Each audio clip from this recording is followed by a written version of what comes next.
ওকে, আমার সঙ্গে কে রয়েছে আজকে তার জীবনের গল্প নিয়ে আমরা চলুন তার সঙ্গে একটু পরিচিত হই। প্রথমে আপনি আপনার নামটা একটু বলবেন? আমার নাম আখি। আখি, আখি হেলমেট 920 শুনেন নিশ্চয়ই? অবশ্যই। আচ্ছা। খাওয়া একবেলা মিস করি, বাট হেলমেট 920 শুনে মিস করি না। খুব ভালো লাগলো আপনার কথা শুনে। না, কিন্তু আমরা চাই না আপনি খাওয়া মিস করেন।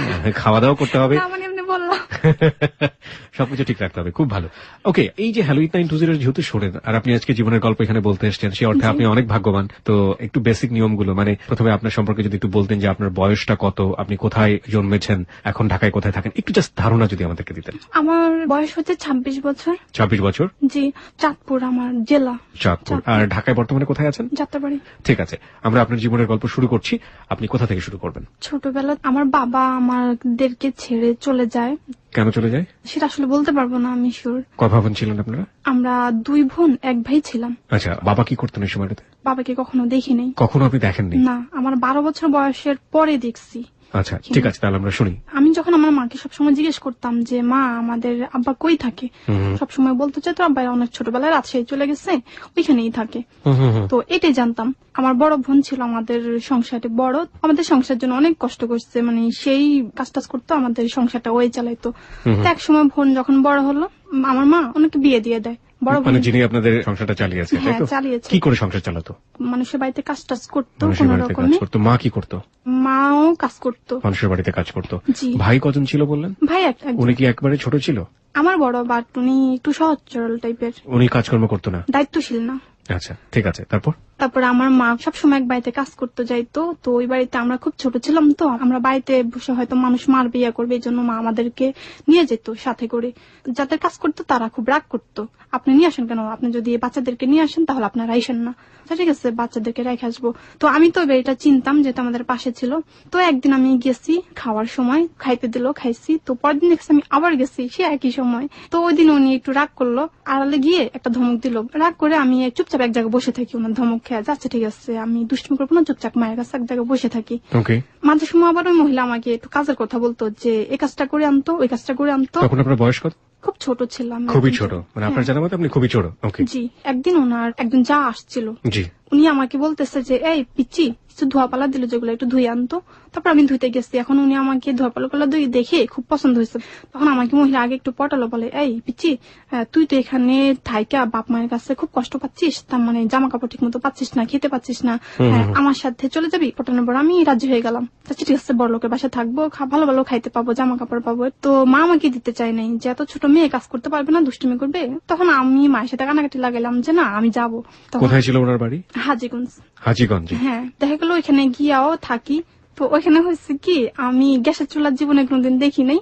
আমি ওনাকে ভাবি ডাকতাম। তখন আমি ভাবিকে বলে যে ভাবি এটা কি, বলে এটা গ্যাসের চুলা। তাই বলি এ মা, চুলা তো লাকি দেয় কোন দিক দিয়া।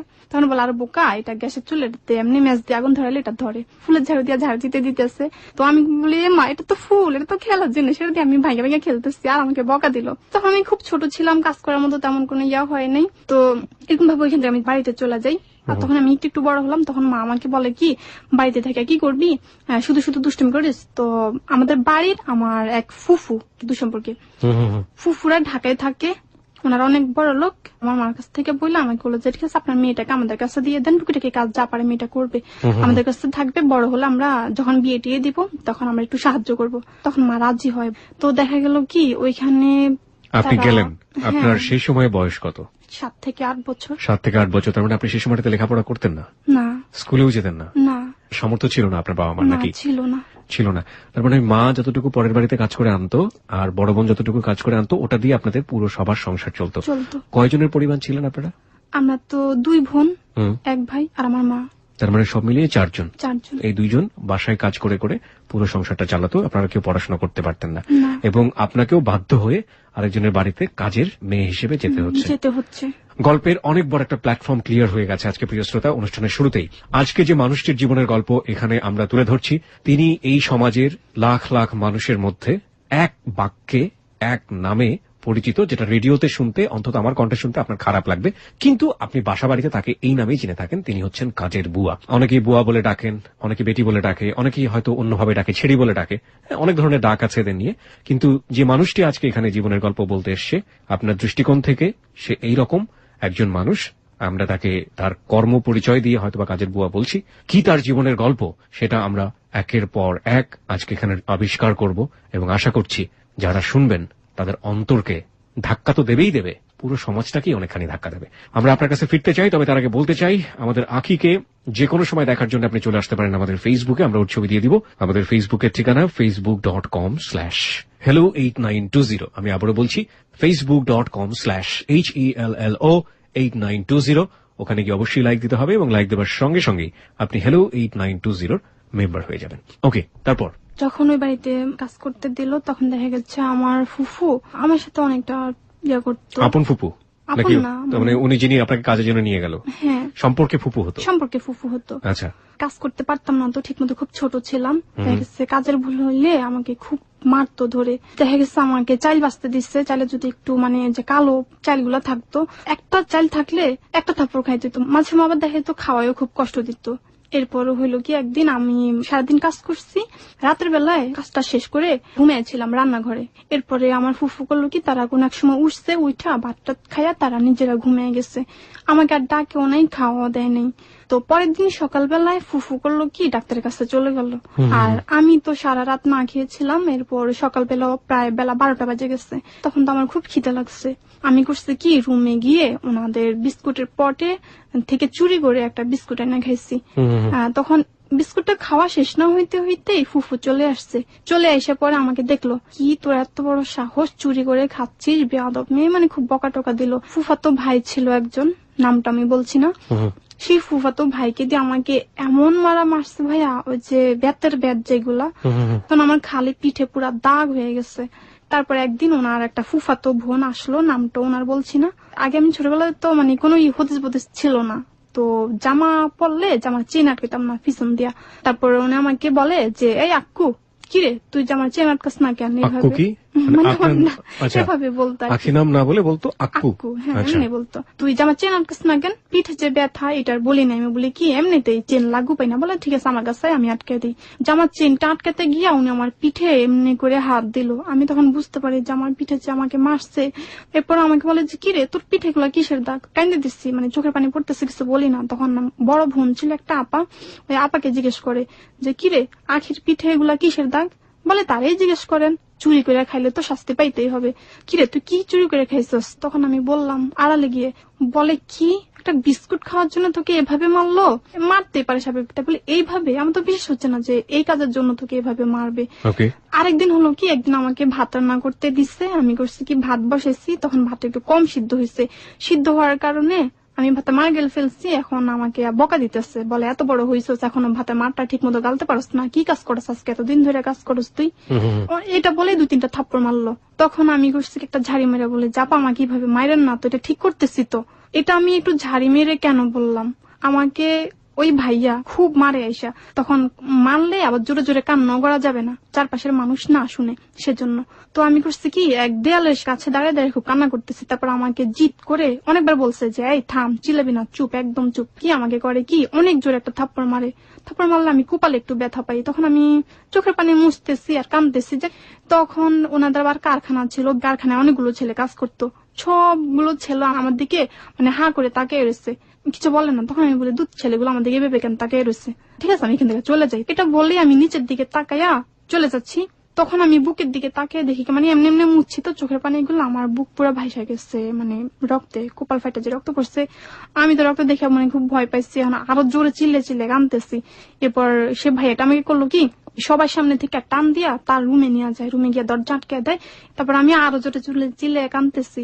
তারপর তাকের উপর একটা ছুরি আসছিল, আমাকে বলে এই একদম চিল্লাবি না, তাহলে তোর পেটে দিয়ে একদম ছুরি ঢুকে দিবে, একদম মারা ফেলবো। মানে খুব ভয় দেখাচ্ছে।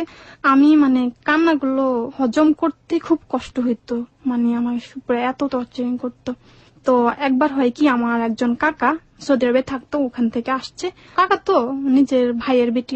আমাকে দেখে ওনার কাকা, হ্যাঁ আমার আপন কাকা, ফুফকে জিজ্ঞেস করে এই মেয়েটাকে, বলে আপনি মেয়েটাকে চিনেন না? বলে আপনার কাছে দেখে কেমন লাগে?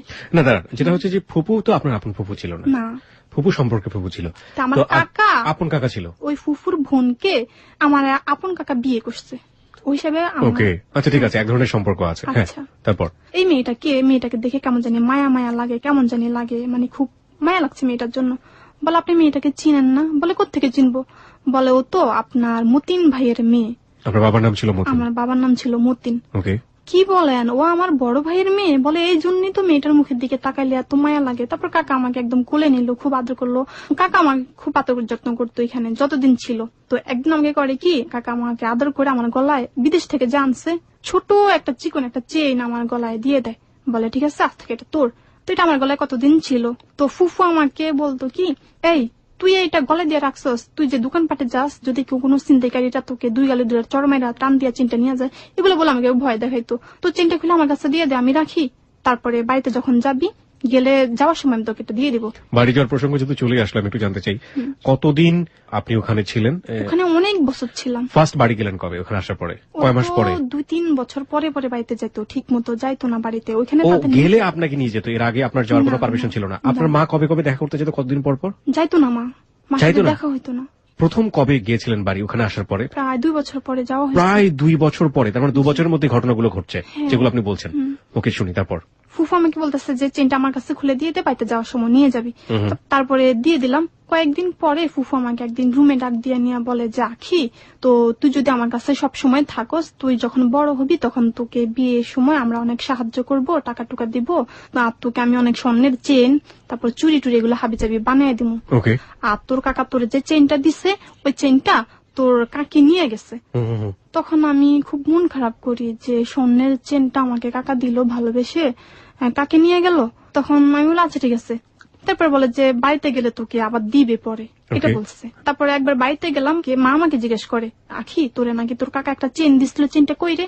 তখন আমি বলে যে মা এটা ফুফু না আমার এইভাবে এগুলা বইলা খুইলা নিয়ে গেছে।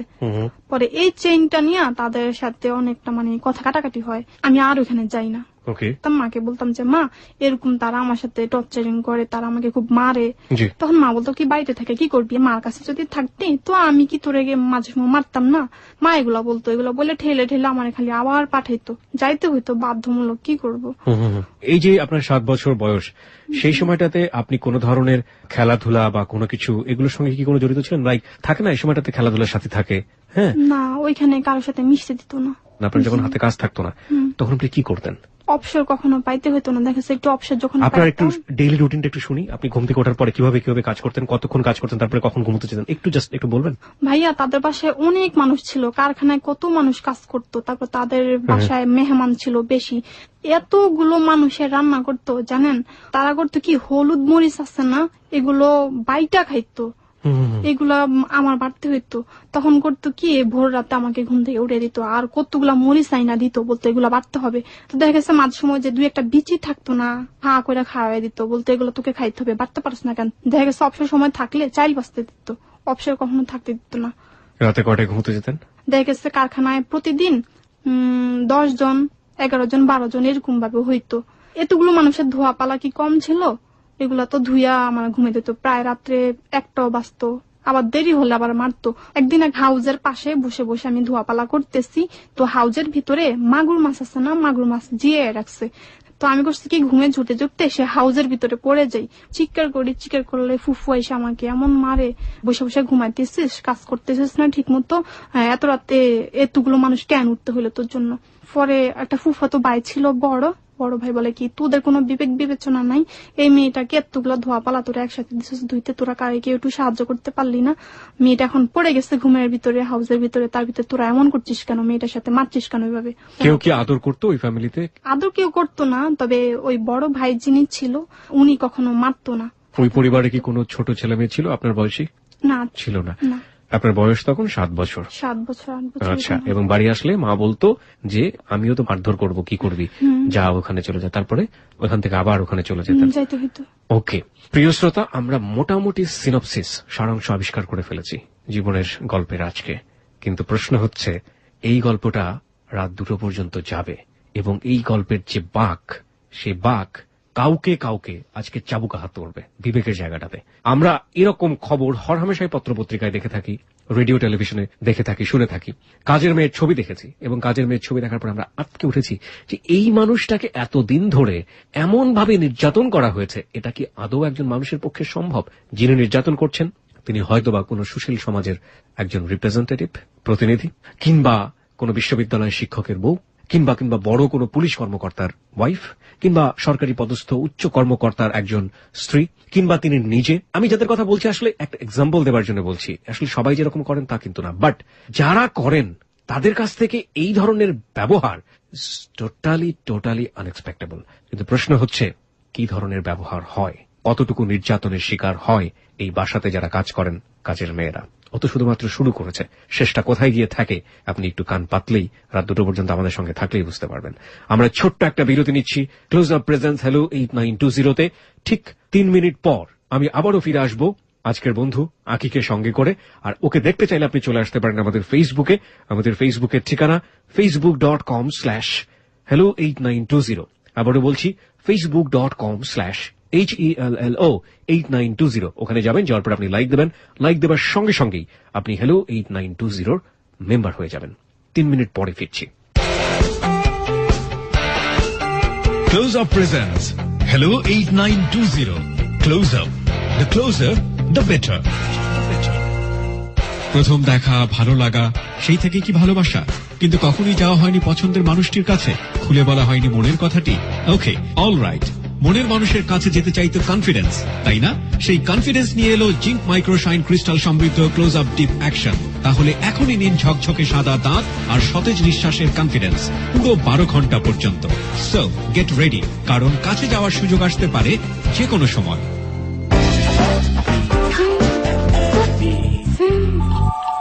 ঘড়ি দেখ, কয়টা বাজে হিসাব আছে? কেন, রাত 10টা। উফ, তবুও তুই বলছিস ফেয়ারনেস ট্রিটমেন্টের কথা। এত রাতে কোন পার্লারটা খোলা আছে? শোন, এখন থেকে ঘরে বসেই রাত জুড়ে চলবে নাইট ফেয়ারনেস ট্রিটমেন্ট। কিভাবে? এলো fair and lovely night fairness treatment. এটি ত্বকের 5 স্তর গভীরে পৌঁছে আপনার সেলগুলো উজ্জ্বল করে আর নতুনের মতো করে তোলে। ফলে রাত জুড়ে আপনি পান double action fairness.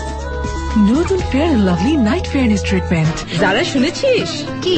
Fair and lovely একটি নতুন ক্রিমের কাছে হেরে গেছে। তো এত খুশির কি আছে? ফেয়ার অ্যান্ড লাভলি জিতে গেল না। তাহলে হারলোটাকে? Fair and Lovely. Fair and লাভলিকে হারিয়েছে সবসময় সেরা নতুন ফেয়ার অ্যান্ড লাভলি। এলো সবসময় সেরা নতুন fair and lovely. A non oily advanced formula আপনাকে দেয় আমাদের সেরা ফেয়ারনেস ট্রিটমেন্ট। নতুন ফেয়ার অ্যান্ড লাভলি আমাদের সেরা ফর্মুলা, আমাদের সেরা ফেয়ারনেস ট্রিটমেন্টের জন্য। সকালটা শুরু প্রচন্ড ব্যস্ততা। ভোরবেলায় মর্নিং ওয়াক, তারপরে অফিস, বাইরে অনেকগুলো মিটিং, ফিল্ড ইন্সপেকশন। সারাদিনের এই জার্নিতে চুল প্রতিদিনই হারায় তার স্বাভাবিক প্রাণ, হয়ে ওঠে রুক্ষ, শুষ্ক, বিপন্ন, এক কথায় ড্যামেজড। নতুন ডাভ ইন্টেন্স রিপেয়ারে আছে কেরাটিন অ্যাক্টিভ। চুলে পুরনো প্রাণ ফিরিয়ে আনতে ড্যামেজড চুলের কোষের গভীরে পৌঁছে চুলে যোগায় প্রয়োজনীয় প্রোটিন, যা ল্যাব টেস্ট দ্বারা পরীক্ষিত। আর আপনি থাকুন চুল নিয়ে চিন্তামুক্ত। Close Up presents Hello 8920. Close Up. The closer, the better. প্রিয় শ্রোতা, 3 মিনিটের বিজ্ঞাপন বিরতির পরে আমরা আবারও ফিরে এসেছি ক্লোজ আপ প্রেজেন্স হ্যালো 8920-তে। আর জি কিবরিয়া রয়েছে আপনার সঙ্গে এবং আপনি শুনছেন আখিকে তার জীবনের গল্পে। প্রিয় শ্রোতা, আমরা আখির কাছে ফিরে যেতে চাই। আখি কাজের বুয়া, এটাই হচ্ছে তার পরিচয়, এবং সেই পরিচয়ের আড়ালে এই সমাজের যে চালচিত্র তার জীবনে, সেটা আজকে অনেককেই ধাক্কা দেবে, নাড়িয়ে দেবে। সেই ধাক্কার অপেক্ষায় আছি আমরা আখির জীবনের গল্পে। কি তার জীবনের গল্প, কি আজকে শেখাচ্ছে আমাদেরকে, আমরা সেই জায়গাটিতে যাব ধীরে ধীরে। তবে তার আগে বলতে চাই, তাকে দেখার জন্য চলে আসতে পারেন আমাদের ফেসবুকে। আমাদের ফেসবুকের ঠিকানা facebook.com/hello8920। আমি আবারও বলছি facebook.com/HELLO8920। ওখানে যাবেন, যাওয়ার পর আপনি লাইক দেবেন। লাইক দেওয়ার সঙ্গে সঙ্গেই আপনি হ্যালো 8920 মেম্বার হয়ে যাবেন। ওকে আখি, তারপরে ওখান থেকে চলে আসলাম। চলে আসার পরে বাড়িতে কয়েকদিন থাকছি।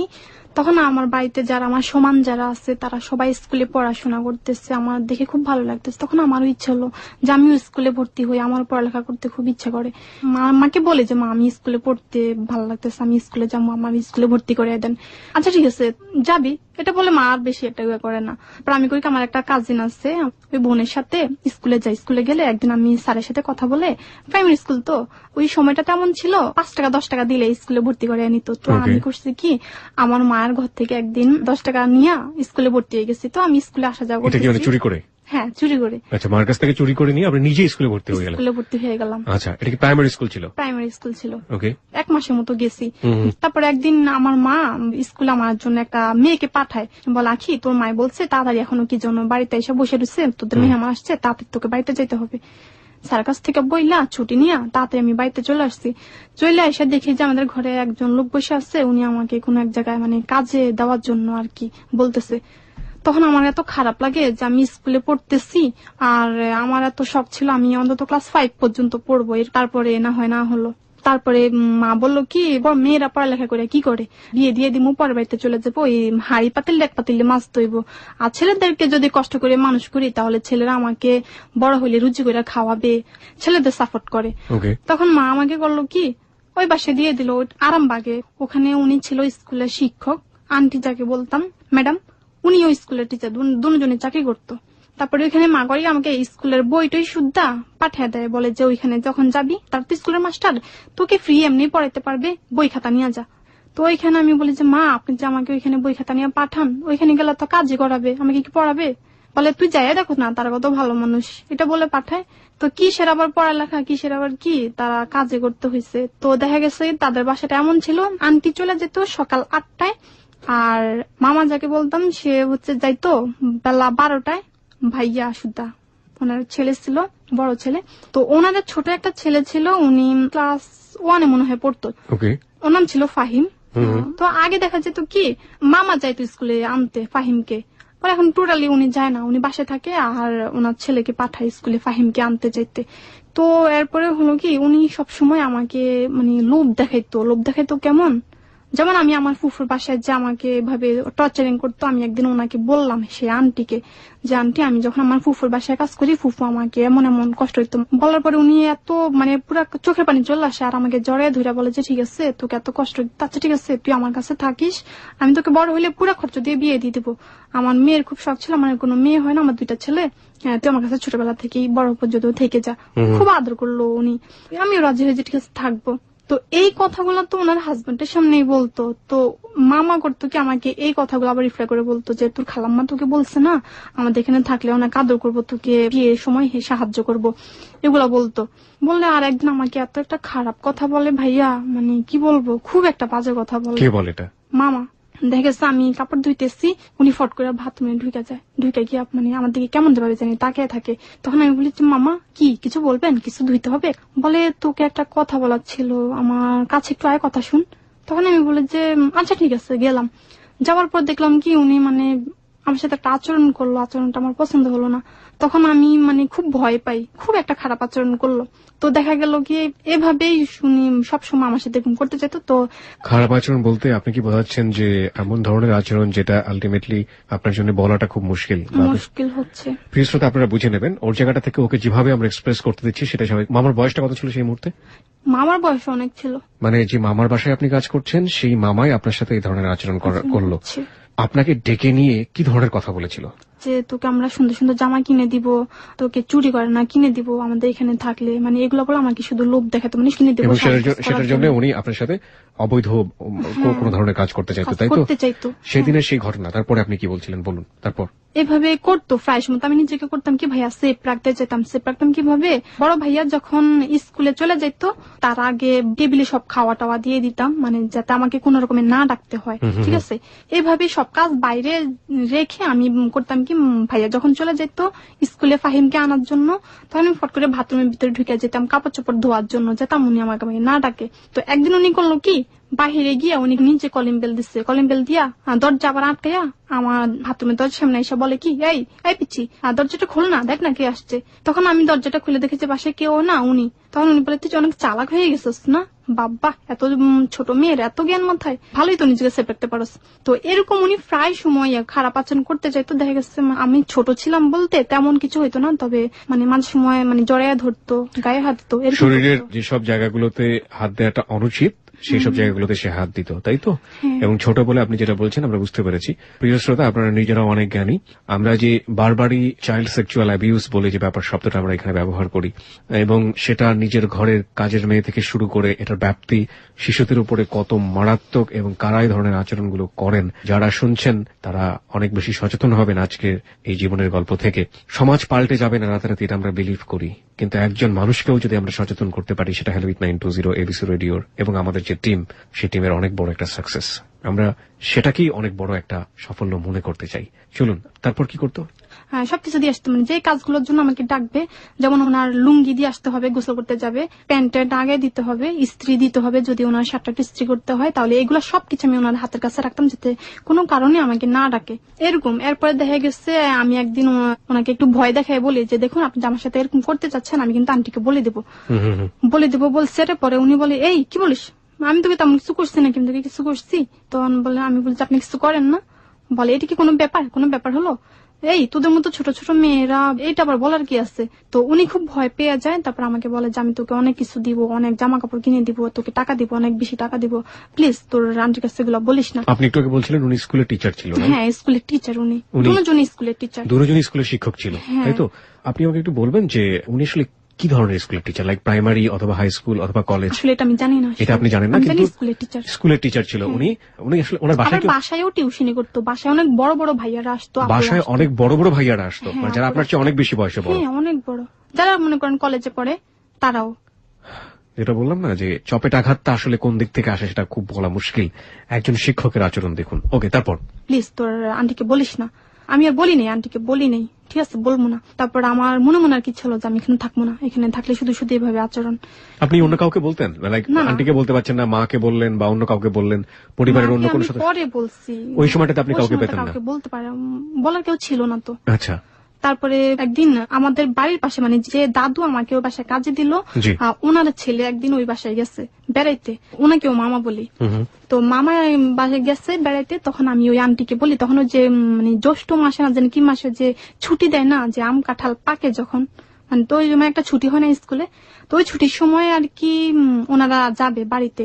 তখন তার আগে ওই মামা গেছে, তখন আমি আন্টিকে বলি যে আন্টি আমি একটু বাড়িতে যাই, আপনার তো কয়দিন পরে যাবেন, তো আপনাদের সাথে আমি চলে আসবো, আমি একটু মামার সাথে যাই।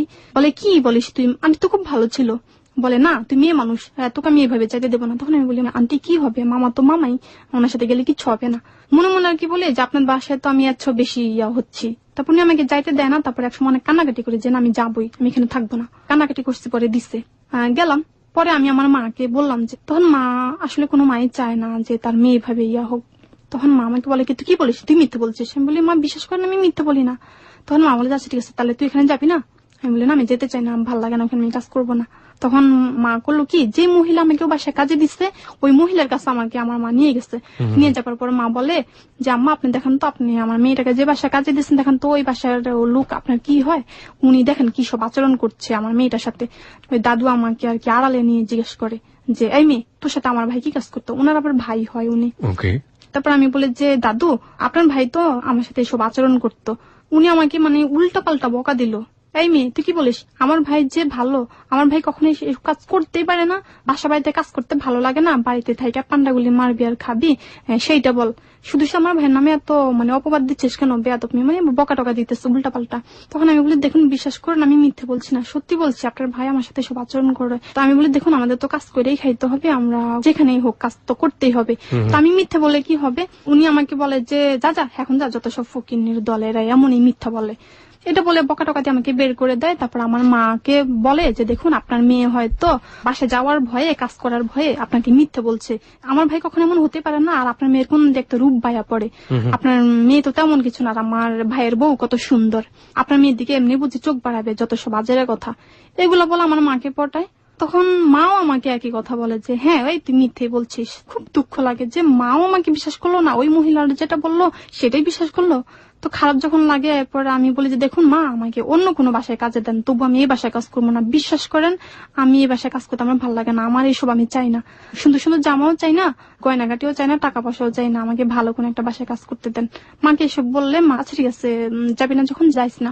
কয়েক মাস বাড়িতে থাকি, থাকার পরে আমি করলাম কি, আবারও আমার পড়ালেখার প্রতি একটা ইচ্ছা ছিল ভাইয়া, যে আমি পড়ালেখা করবো, আমি একটু বড় হব, বড় হয়ে আমি খুব একটা বড় হওয়ার শখ ছিল, যে আমার ছোট ভাই বোন যারা স্কুলে আসা যাওয়া করতো তাদেরকে দেখে আমার খুব মানে যেটা বলে হিংসা হইতো, যে আমারও তো পড়ালেখা করতে ইচ্ছা করে, আমার তো বড় হইতে ইচ্ছা করে, তারা পড়ালেখা করার জন্য কত চেষ্টা করে কিন্তু আমার মা আমাকে পড়ালেখা করার সুযোগ দিচ্ছে না। এটার জন্য আমার খুব দুঃখ হইতো মায়ের উপর। তারপরে হচ্ছে কি ব্রাক স্কুল আছে না, ব্রাক স্কুলে ভর্তি হয়ে যাই। আপনি শিক্ষকের বাসা থেকে ফাইনালি চলে আসলেন ওখান থেকে, তাই তো? মানে এরপরে আপনি আর কাজ করেননি, এসে ব্র্যাকের স্কুলে ভর্তি। কোন শ্রেণীতে ভর্তি হলেন? ক্লাস 3-তে। ক্লাস 3-তে ভর্তি হলেন, ওকে। তারপর যেহেতু আমি আগে ওই যে বললাম আমার একটা মেধা ছিল কি ভাইয়া, ওই যে বাসায় যখন কাজ করতাম, যখন ছোট ছোট বাচ্চারা যখন পড়তো তখন আমি শুনে শুনে শিখে ফেললাম। তারপরে আমি তো অক্ষর চিনি না, তখন আমি করলাম কি চুরি চুরি করে বই নিয়ে যেতাম, বই নিয়ে আমি রাত্রেবেলা চুরি করে করে পড়তাম, মানে অক্ষরগুলো চিনা আর কি আমার, তো অনেক কিছু পারি। তো আমি ক্লাস 3-তে ভর্তি হয়ে গেলাম। ওইখান থেকেও একই অবস্থা, তাও ওইখান থেকে আইনা মা আমাকে বাসায় কাজ করতে দিয়ে যায়, তখন আমার খুব কষ্ট লাগে মায়ের প্রতি। আবার এটাই হচ্ছে কি আমার ভাইকে খুব পড়ালেখা করানোর জন্য খুব আগ্রহ, ভাই কিন্তু যে যারে বলে ভাদাইমা টাইপের পড়ালেখা করতে চাইতো না, কিন্তু আমি পড়ালেখা করতে চাচ্ছি, আমাকে পড়ালেখা করার সুযোগ দিচ্ছে না, অথচ ভাইয়ের পিছনে প্রচুর শ্রম দিতেছে। এটা আমার কাছে খুব মানে হিংসা লাগতো।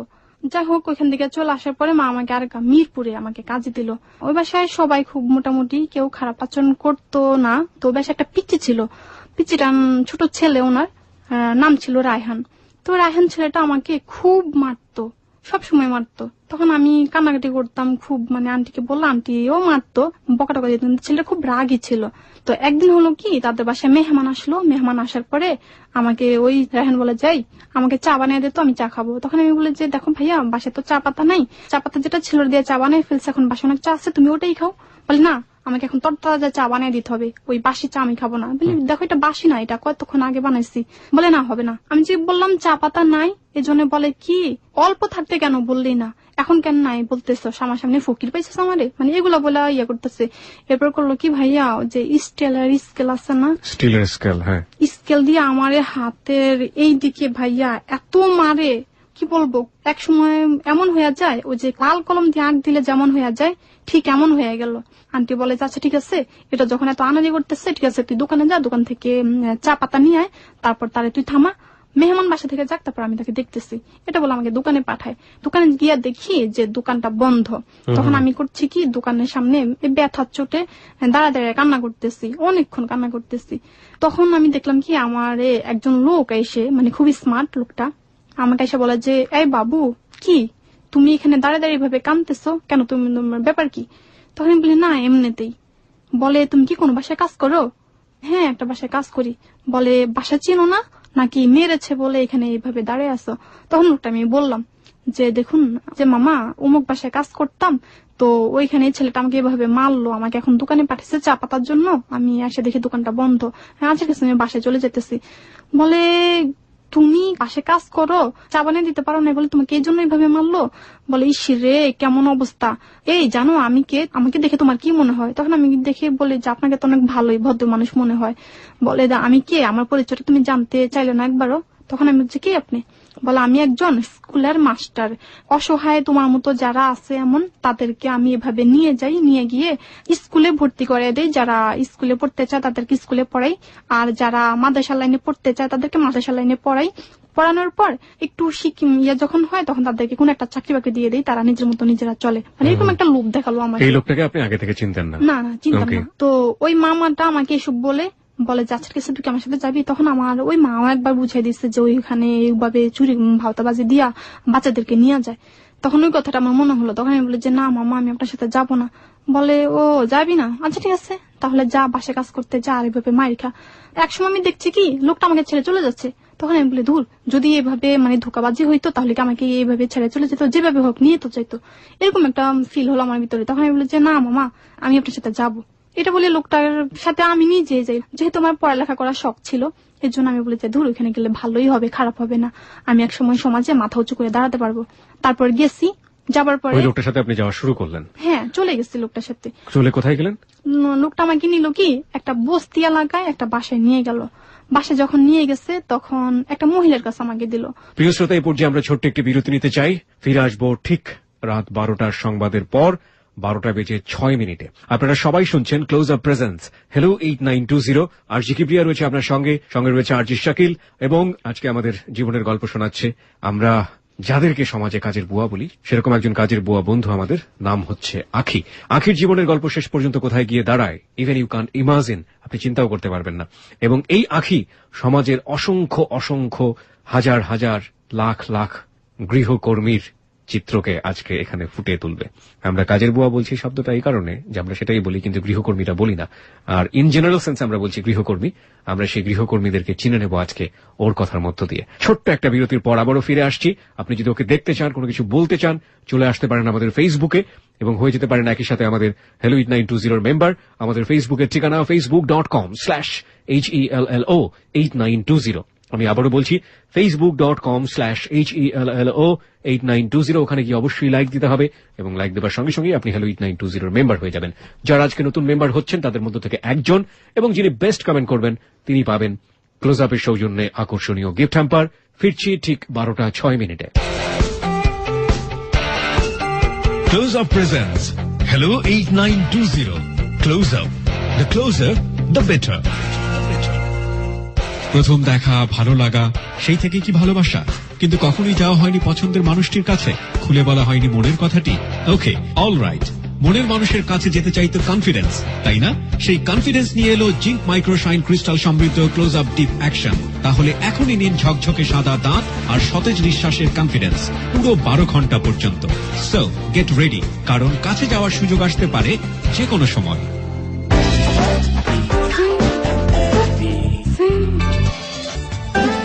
যারা শুনেছিস কি? ফেয়ার এন্ড লাভলি একটি নতুন ক্রিমের কাছে হেরে গেছে। তো এত খুশির কি আছে? ফেয়ার এন্ড লাভলি জিতে গেল না। তাহলে হারলোটাকে? Fair and Lovely. Fair and লাভলিকে হারিয়েছে সবসময় সেরা নতুন ফেয়ার এন্ড লাভলি। এলো সব সময়ের সেরা নতুন Fair and Lovely. A non oily advanced formula আপনাকে দেয় আমাদের সেরা ফেয়ারনেস ট্রিটমেন্ট। নতুন ফেয়ার এন্ড লাভলি আমাদের সেরা ফর্মুলা, আমাদের সেরা ফেয়ারনেস ট্রিটমেন্টের জন্য। ঘড়ি দেখ, কয়টা বাজে হিসেব আছে? কেন? রাত 10টা। উফ, তবুও তুই বলছিস ফেয়ারনেস ট্রিটমেন্টের কথা। এত রাতে কোন পার্লারটা খোলা আছে? শোন, এখন থেকে ঘরে বসে রাত জুড়ে চলবে নাইট ফেয়ারনেস ট্রিটমেন্ট। কিভাবে? এলো fair and lovely night fairness treatment. এটি ত্বকের 5 স্তর গভীরে পৌঁছে আপনার সেলগুলো উজ্জ্বল করে আর নতুনের মতো করে তোলে। ফলে রাত জুড়ে আপনি পান ডাবল অ্যাকশন ফেয়ারনেস। নতুন fair and lovely night fairness treatment. এখন স্পটলেস উজ্জ্বলতা আরো সহজে। যুগান্তকারী জেন হোয়াইট ফর্মুলা সমৃদ্ধ পন্ডস হোয়াইট বিউটি এখন 115 টাকার প্যাকেও পাওয়া যাচ্ছে। স্পটলেস উজ্জ্বলতা মাত্র 7 দিনে। সকালটা শুরু প্রচন্ড ব্যস্ততা। ভোরবেলায় মর্নিং ওয়াক, তারপরে অফিস, বাইরে অনেকগুলো মিটিং, ফিল্ড ইন্সপেকশন। সারাদিনের এই জার্নিতে চুল প্রতিদিনই হারায় তার স্বাভাবিক প্রাণ, হয়ে ওঠে রুক্ষ, শুষ্ক, বিপন্ন, এক কথায় ড্যামেজড। নতুন ডাভ ইন্টেন্স রিপেয়ারে আছে কেরাটিন অ্যাক্টিভ। চুলে পুরনো প্রাণ ফিরিয়ে আনতে ড্যামেজড চুলের কোষের গভীরে পৌঁছে চুলে যোগায় প্রয়োজনীয় প্রোটিন, যা ল্যাব টেস্ট দ্বারা পরীক্ষিত। আর আপনি থাকুন চুল নিয়ে চিন্তামুক্ত। ঘড়ি দেখ, কয়টা বাজে হিসেব আছে? কেন? রাত 10টা। উফ, তবুও তুই বলছিস ফেয়ারনেস ট্রিটমেন্টের কথা। এত রাতে কোন পার্লারটা খোলা আছে? শোন, এখন থেকে ঘরে বসে রাত জুড়ে চলবে নাইট ফেয়ারনেস ট্রিটমেন্ট। কিভাবে? এলো fair and lovely night fairness treatment. এটি ত্বকের 5 স্তর গভীরে পৌঁছে আপনার সেলগুলো উজ্জ্বল করে আর নতুনের মতো করে তোলে। ফলে রাত জুড়ে আপনি পান ডাবল অ্যাকশন ফেয়ারনেস। নতুন fair and lovely night fairness treatment.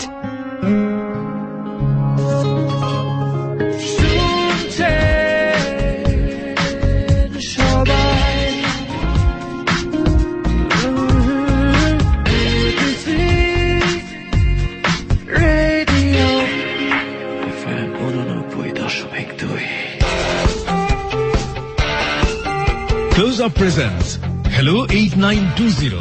Close Up. The closer, the better.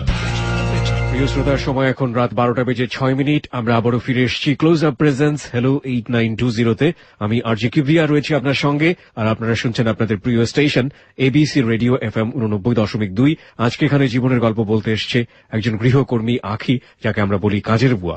আমরা আখির জীবনের গল্পে আবারও ফিরতে চাই। আখিকে আপনি যদি দেখতে চান এবং একই সাথে আমাদের হ্যালো 8920 যদি মেম্বার হতে চান, চলে আসুন আমাদের ফেসবুকে। আমাদের ফেসবুকের ঠিকানা facebook.com/hello8920। আমি আবারও বলছি www.facebook.com/hello8920। ওখানে যাওয়ার পরে আপনি অবশ্যই লাইক দেবেন। লাইক দেওয়ার সঙ্গে সঙ্গেই আপনি হ্যালো 8920 মেম্বার হয়ে যাবেন। ওকে আখি, আমরা যেখানটাতে ছিলাম, আপনি বলছিলেন যে লোকটার পিছু পিছু আপনি হাঁটা শুরু করলেন, আপনাকে কোন একটা বস্তিতে নিয়ে গেল, তারপর একজন মহিলার কাছে নিয়ে দেয়। সেই মহিলাটাকে দেখি না আমার কেমন যেন মানে মহিলাটাকে নিয়ে গিয়ে কিভাবে দিল, কি বললো? তারা ঢাকাইয়া ভাষায় কথা বলে, তখন আমি ছোট ছিলাম তো ঢাকাইয়া ভাষা আমি বুঝি না। ওকে, মানে একটা কথা আমি বুঝতে পারছি যে মহিলা বলে এত কচ্ছি মাল কোত্থেকে আনছো, তো উনি বলে যে পাইলাম পথে, কিন্তু আমি সব কথা তাদের বুঝি না। অনেকক্ষণ ওদের ওইখানে থাকি। দেখা গেল কি মহিলাটা আমাকে এক সময় একটা ছেলের কাছে রাইখা চলে যায়, উনি কই জানি। তো ছেলেটা আমাকে নানান কথা জিজ্ঞেস করে। যে লোকটা আপনাকে নিয়ে গেল উনিও রেখে চলে আসলেন? আচ্ছা, মহিলাটাও কোন একটা ছেলেকে আপনার কাছে রেখে চলে গেল? হ্যাঁ, ওকে, কই জানি চলে গেল। মহিলাটা আর আসে না। ওই ছেলেটা তারপরে এক সময় আমাকে বলে, এই তোমার বাড়ি কোথায়? আমি তখন এত ছোট ছিলাম, আর ছোটবেলার ভাই আমি খুব হাবলা টাইপের ছিলাম, ঠিকানাও আমি তখন বলতে পারি না। আমাকে যখন এটা সেটা জিজ্ঞেস করতেছি আমি ঠিক মতো উত্তর দিতে পারতেছি না। তখন এক সময় আমি বুঝতে পারি যে তারও মনে হয় যেন হাব ভাব ভালো না, এটা একটা নিয়ে বুঝতে পারি। তখন আমি করলাম কি, ভাইয়াটাকে বলি যে আচ্ছা ভাই একটা কথা বলবো। বলে কি? আমি বলি এখানে কোথাও কি বাথরুম হবে, আমি একটু টয়লেটে যাবো। তো বলে যে কেন না, এখানে এত কিছুর ব্যবস্থা আছে, বাথরুমের ব্যবস্থা নাই? কি বলো? হ্যাঁ হ্যাঁ আসো। তো এটা বলে আমাকে একটু বাথরুমে নিয়ে যায়। ভাইয়াকে বলে যে ভাইয়া আপনি ঘরে যান, আমি আসতেছি, আমার একটু দেরি হবে। এটা বলে তাকে ঘরে পাঠাই, আর এখান থেকে আমি লুকিয়ে চলে আসি, মানে পালিয়ে চলে আসি ওখান থেকে। আপনি কি বুঝলেন এই অল্প সময়ের মধ্যে ওই জায়গাটা আসলে কি ছিল? মানে সে, আমি তার বিয়ে থেকে বুঝলাম, যেমন তার গায়ে একটা শার্ট ছিল, তো শার্টটা খুলে ফেলে সে, মানে আমাকে এটা সেটা বলছে। আর আমার দিকে যে মানে অনেক ছেলেদের চোখের দিকে তাকালে বোঝা যায় যে তারা মানে কিভাবে যেন তাকায় মেয়েদের দিকে, ভঙ্গিমা দেখে আমি বুঝতে পারি যে সে হয়তো আমার সাথে খারাপ কিছু একটা করতে চায়। হ্যাঁ, দৌড়ে চলে আসে যে আমার লাগবে না পায়, কাউকে দেখি না। তখন আমি মেইন রাস্তায় উঠলাম। রাত আস্তে আস্তে গভীর হইতেছে, 11টার মতো বাজে যেতেছে। তখন অনেক একটা মানে স্মার্ট একজন মহিলাকে আমি দেখে আমার মানে ইচ্ছা হলো যে আমি মহিলার পিছনে পিছনে যাই। সেটা হচ্ছে মহিলাটা যদি একটু মানে বড় লোক হয় তাহলে আমি ওনাদের বাসায় কাজ করব, বা আমাকে যদি এটা আপনার নিজে থেকে ইচ্ছা হচ্ছিল। আমার কিছু প্রশ্ন এসছে। এক হচ্ছে যে আপনি যে বাসা থেকে চলে আসলেন, ওই বাসার সবচেয়ে ছোট ছেলের হাতে মার খেয়ে আপনি যখন ওইখান থেকে পালালেন, আমি তো যতটুকু বুঝতে পেরেছি একটা পতিতালয় ছিল ছোটখাটো, সেখানে আপনাকে বিক্রি করে দিয়েছে এই লোকটা নিয়ে গিয়ে। তো এই জায়গা থেকে যখন আপনি পালালেন তখন তো আপনি আগের বাসায় আন্টিটা ওই যে দেখলেন যে মহিলার কাছে রেখে আসছে, উনি কিছু টাকা দিল ওনাকে, আমি দেখছি। আচ্ছা ওকে, আপনি যখন পালালেন, হ্যাঁ, তারপরে তো আপনি আগের বাসায় ফিরে যেতে পারতেন। আপনি কি আগের বাসাটা চিনতেছিলেন না? ওকে, তারপরে আপনার সেই মুহূর্তে অনুভূতিটা কি হচ্ছিল? আপনি তো সবকিছু হারিয়ে ফেলেছেন, বাড়ি যেতে পারবেন না, তখন আপনি এই ধরনের একটা মহিলার পিছু পিছু নিলেন। ওকে, তারপর কে যদি একটু মানে কান্নাকাটি করে যদি বলি, তাহলে মহিলাটা যদি একটু দয়া হয় তাহলে আমাকে যদি রাত্রটা একটু কোন রকম থাকতে দেয়। যদি আমাকে সবসময় নাই রাখলো, কোন রকম কাকুতি মিনতি করে যদি বলি যে রাত্রটা আমাকে থাকতে দেন, তাহলে সকালবেলা আমি চলে যাবো, এরকম কিনা কিছু একটা মনে হলো। তো মহিলার পিছনে পিছনে যাই। সেই মহিলাটা আমার একটা বস্তি এলাকায় নিয়ে যায়। দেখি আপনি কি বললেন? মানে গেট যখন আটকে দিতেছে, কাইন্দা দিয়া বলি, আম্মা আমার একটা কথা শুনবেন? বলে কি?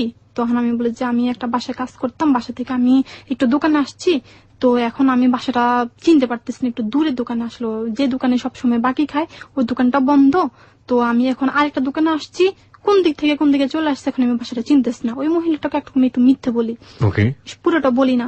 তারপর বলে যে কি বলিস তুই, মেয়ে সত্যি বলতেছিস তো? ওনার আবার অনেক শত্রু ছিল, তো বলে এই সত্যি কথা বলতো, তোকে কেউ আমার পিছনে পিছনে আসার জন্য বলে নাই তো? তখন বলি না আম্মা বিশ্বাস করেন, আমি এমনিতে আপনার পিছনে পিছনে আসতেছি, আমাকে কেউ পাঠায় নাই, সত্যি বলছি। তখন উনি বলে আচ্ছা ঠিক আছে ভিতরে আয়। এটা বলে উনি আমাকে ভিতরে নিয়ে যায়। তারপর ওনার কাছে আমি বিস্তারিত সব বলি যে খালা এই ঘটনা, আমি বাসায় কাজ করি না, আমি বাসা চিনি না। তো ওই যে উনাকে খালা ডাকছে তখন উনিও এরকম। তারপর উনি আপনার ভাইয়া এটা বুঝতেছি না, ওনার বাসায় আগে একটা মেয়ে ছিল, সেই মেয়েটাকে উনি এইভাবে পায়। এর আগেও তাদের বাসায় ঝরনা নামে একটা মেয়ে আসে, তো ওনারা একরকম একটু বলবো কি একটু সন্ত্রাস টাইপের ছিল। আবার এটাও জানি উনি একজন উকিল ছিল। মানে ভদ্রমহিলা উকিল ছিল নাকি ভদ্রমহিলা স্বামী উকিল ছিল? স্বামী উকিল ছিল। ওকে, আচ্ছা। পরে জানতে পারি। তখন বাসায় নিয়ে যাওয়া আমাকে খাইতে দিল, খাইলাম। মানে আমার কথাবার্তা শুনে উনি বুঝতে পারে যে আসলে এটা হাবলা টাইপের, ঠিক মতো ঠিকানা বলতে পারে না। মহিলাটা একটু ভালো মনেরই ছিল, তো ওইখানে আমাকে খুব আদর যত্ন করে। তখন তারা আমাকে অনেক সুন্দর সুন্দর জামা কাপড় কিনে দিত, মানে অনেক ভালোভাবে রাখতো, ভালো ভালো খাইতে দিত। তখন আমাকে ওনারা কোন রকম অভাবে বুঝতে দিতেছে না। তো এক সময় হয় কি, ওনারা দুই ভাই দুই বোন, দুটা বোনেরই বিয়ে হয়ে যায়। আর রিনা আপা নামে একজন আসছিল, ওনার বিয়ে হয়, তো হাজবেন্ডের সাথে বেশি একটা সম্পর্ক ভালো না, তো বাপের বাসায় মানে বেশি থাকে। তো রিনা আপা সবসময় আমাকে খুব আদর করতো, সবাই আমাকে খুব আদর। বাই দ্য ওয়ে, আপনি আমাকে একটু বলবেন যে আপনি তো একদিন রাতে থাকার জন্য ওখানে গেলেন, তো আপনাকে উনি রাজি হলো, পারমিশন দিল? হ্যাঁ দিল। তারপরে আপনি কথাবার্তা শুনে বুঝে যে এটা একটু সিধা টাইপের, এটারে আসলে সন্দেহ করছি শুধু শুধু, তারপর আপনাকে থাকার পারমিশন দেয়? থাকার পারমিশন দিল, থাকলাম ওইখানে। ওকে, আপনি কি এর মাঝখানে একবার বলেছিলেন যে আপনাকে এভাবে এক লোক নিয়ে গিয়ে বিক্রি করে দিয়েছে এক পতিতালয়ে বা এরকম কিছু একটা, ওনাকে ইনফরমেশন গুলো বলেছিলেন নাকি শুধু বলেছেন যে আপনি হারিয়ে গেছেন এটুকুই? হারিয়ে গেছি, এটা এর বাইরে একটুকু বলেননি? না।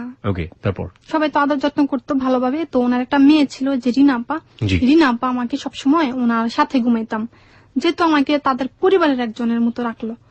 সবসময় রিনা আপা জড়িয়ে ধরে ঘুমাইতো, খুব আদর করতো। তো একদিন বাসায় কেউ নাই, শুধু রিনা আপা আছে, সুমন ভাইয়া আছে, আর আমি আছি। সুমনটা কে ছিল? আপুর ভাই, মানে ওনার ছেলে, যে ভদ্রমহিলা আপনাকে আশ্রয় দিল তার ছেলে? তার ছেলে সুমন। সুমনও খুব আদর করতো। তো ওই দিনকা রাত্র গভীর হয়ে যাচ্ছে, বাসায় কেউ নাই, কোন একটা দরকারে কই জেনে গেছে। তো রিনা আপা আমাকে বলে কি, আখি যা তুই গিয়ে ঘুমিয়ে থাক। তখন আমি ওইখানে গিয়ে ঘুমিয়ে থাকি। তখন এটা আবার হচ্ছে কি, যে রুমে আমি থাকি সেই রুমে হচ্ছে 2টা খাট, একটা রুমে 2টা খাট, 2টা খাটের মধ্যে দেখা গেল এক রুমে থাকতো সুমন ভাইয়া, আর এক খাটে থাকতাম আমি আর রিনা আপা। তো ওই রুমে আবার পড়ার টেবিলও ছিল, সুমন ওই রুমে পড়তো। আপা আমাকে বলে যে তুই গিয়ে ঘুমিয়ে থাক, দেখেছে সুমন ভাইয়া পড়তেছে, পড়া উনিও ঘুমিয়ে থাকবে। তো আমি একসময় ঘুমিয়ে যাই। তারপরে একসময় আমি ঘুম থেকে আমি একটু যখন জাগনা হয়ে আস্তে আস্তে, তখন আমি দেখেছি আমাকে কে যেন জড়ায় ধরে ঘুমিয়ে আছে। তো তখন আমি বুঝতে পারি না যে একটা ছেলে আর একটা মেয়ে, তো বুঝে যায় এমনিতেই। তখন আমি করি কি, বুদ্ধি করে চুলে হাত দিই, চুলে হাত দিয়ে বুঝতে পারি যে সুমন ভাইয়া হতে পারে। তখন আমি তাড়াতাড়ি লাইট জ্বালে আমি দেখে যাই সুমন ভাইয়া। তখন আমি বলি যে ভাইয়া আপনি এটা কি হচ্ছেটা কি, এটা আপনাকে আমি তো ভাইয়ের মতো জানি, আর আপনি আমার সাথে এ আচরণ করছেন, এটা কি হচ্ছে? এইভাবে চিল্লাইতেছি। উনি বলে যাই চুপ, একদম চিল্লাবি না, চিল্লালে একদম তোকে মাইরে ফেলবো। তুই জানিস তোকে এই রুমের ভিতরে আমি যদি উধাও করে ফেলি, কেউ তোকে খুঁজতে আসবে না, কেউ তোকে খুঁজে পাবেও না, তুই কিন্তু খুব ভালো করে জানিস। আমি আবার এটাও জানি তাদের বাসায় তাদের সাথে কোনো একজন পার্টির সাথে শত্রুতামি ছিল, তখন এটা নিয়ে তাদের অনেক মারামারি হইতো অনেক সময়। তো সুমন ভাইয়ের রুমে একটা স্টিলের আলমারি ছিল, স্টিলের আলমারির পিছনে অনেকগুলো মনে করেন ছোট ছোট অস্ত্র, ধারালো দাও, তারপর ছুরি টুরি অনেক কিছু থাকতো। মারামারি তাদের খুব কঠিন, তাদের উকিল ছিল, তাদের ইয়েটা অনেক বড়। তো এক সময় আমাকে এটা দিয়ে খুব ভয় দেখা যায়, তোকে একদম এই রুমের ভিতরে মেরে ফেলবো। আর তাদের বস্তি এলাকা তো মাটির ঘর ছিল, বলে তোকে একদম মাটির নিচে ফুটে ফেলবো, এটা বলে আমাকে খুব ভয় দেখায়। তারপর আমি বলি যে না মারে ফেললাম, তারপর আমি এরকম কিছু একটা করবো না, এটা আমি মুখে বলি, কিন্তু আসলে তখন মৃত্যুকে তো ভয় পাচ্ছি। তো মানুষের যে ভাইয়া ল্যাপের নিচে কাঁথা গায়ে দিয়ে ঘুমায় না, আমাকে এক সময় করে কি চিল্লাচিল্লি করতেছে দেখা কাঁথা দিয়ে আমার মুখে চাপ দিয়া ধরে রাখে। এইবার বল কি করবি? আমি যেটা চাচ্ছি সেটা কি সহজ ভাবে আমাকে দিবি, নাকি তোকে একদম মাইরা ফেলে একদম তোকে মাটির নিচে ফুটে ফেলবো? এখানে না তোকে কেউ খুঁজতে আসবে না, বুঝছিস? তুই কিন্তু জানিস না আমাদের বাসায় ঝর্ণা নামে একটা মেয়ে ছিল, সেই মেয়েটার কথা আমি বলছি না, তবে বুঝতে পারবি তোকে যা করবো। এরকম ভাবে আমি একটা ভয় দেখালো। ভয় দেখানোর পরে ভাইয়া আমি জানের ভয়ে বলি আচ্ছা ঠিক আছে, কিন্তু মনে মনে আমি চাচ্ছি না, ওনার সাথে কাজটা করতে চাচ্ছি না। খুব ছোট ছিলাম। ছোট ছিলেন মানে আপনার বয়স তখন কত? 10-11 হবে। 10-11 বছর বয়স, এরকম হবে। তারপরে মনে মনে বলছি যে আল্লাহ তুমি আমাকে শয়তানের হাত থেকে বাঁচাও। তার অবস্থা দেখে ভাইয়া খুব ভয় পাই যে হায় আল্লাহ আমাকে তো মাইরে ফেলবে, মরেই তো যাবো আমি, মানে এরকম একটা ভয় হয় তাকে দেখে। হঠাৎ করে রিনাপা চলে আসলো। রিনাপা চলে আসে বলে কি, এই তোর দরজা আটকায় ঘুমিয়ে গেছস কি, আমাকে ঘুমাইতে দিবি না, খোল দরজা খোল, এটা বলে দরজা ধাক্কায়। তো লাইটটা তখন অফ ছিল, মানে ও খালি আমার কাছে গেছে, মানে এখনো কিছু করতে পারে নাই, এরকম একটা সিচুয়েশনে। তো রিনাপা যখন আসলো সে তাড়াতাড়ি আমাকে রাইখা সে তার বিছানায় চলে গেছে, ল্যাপটপ বিছায় সে ঘুমিয়ে গেছে। ঘুমানোর পরে আস্তে আস্তে নিজে উঠে আসছে, উঠে এসে বলে কি রে তুই ঘুমাস নাই, তাহলে এখানে কে ঘুমে রয়েছে?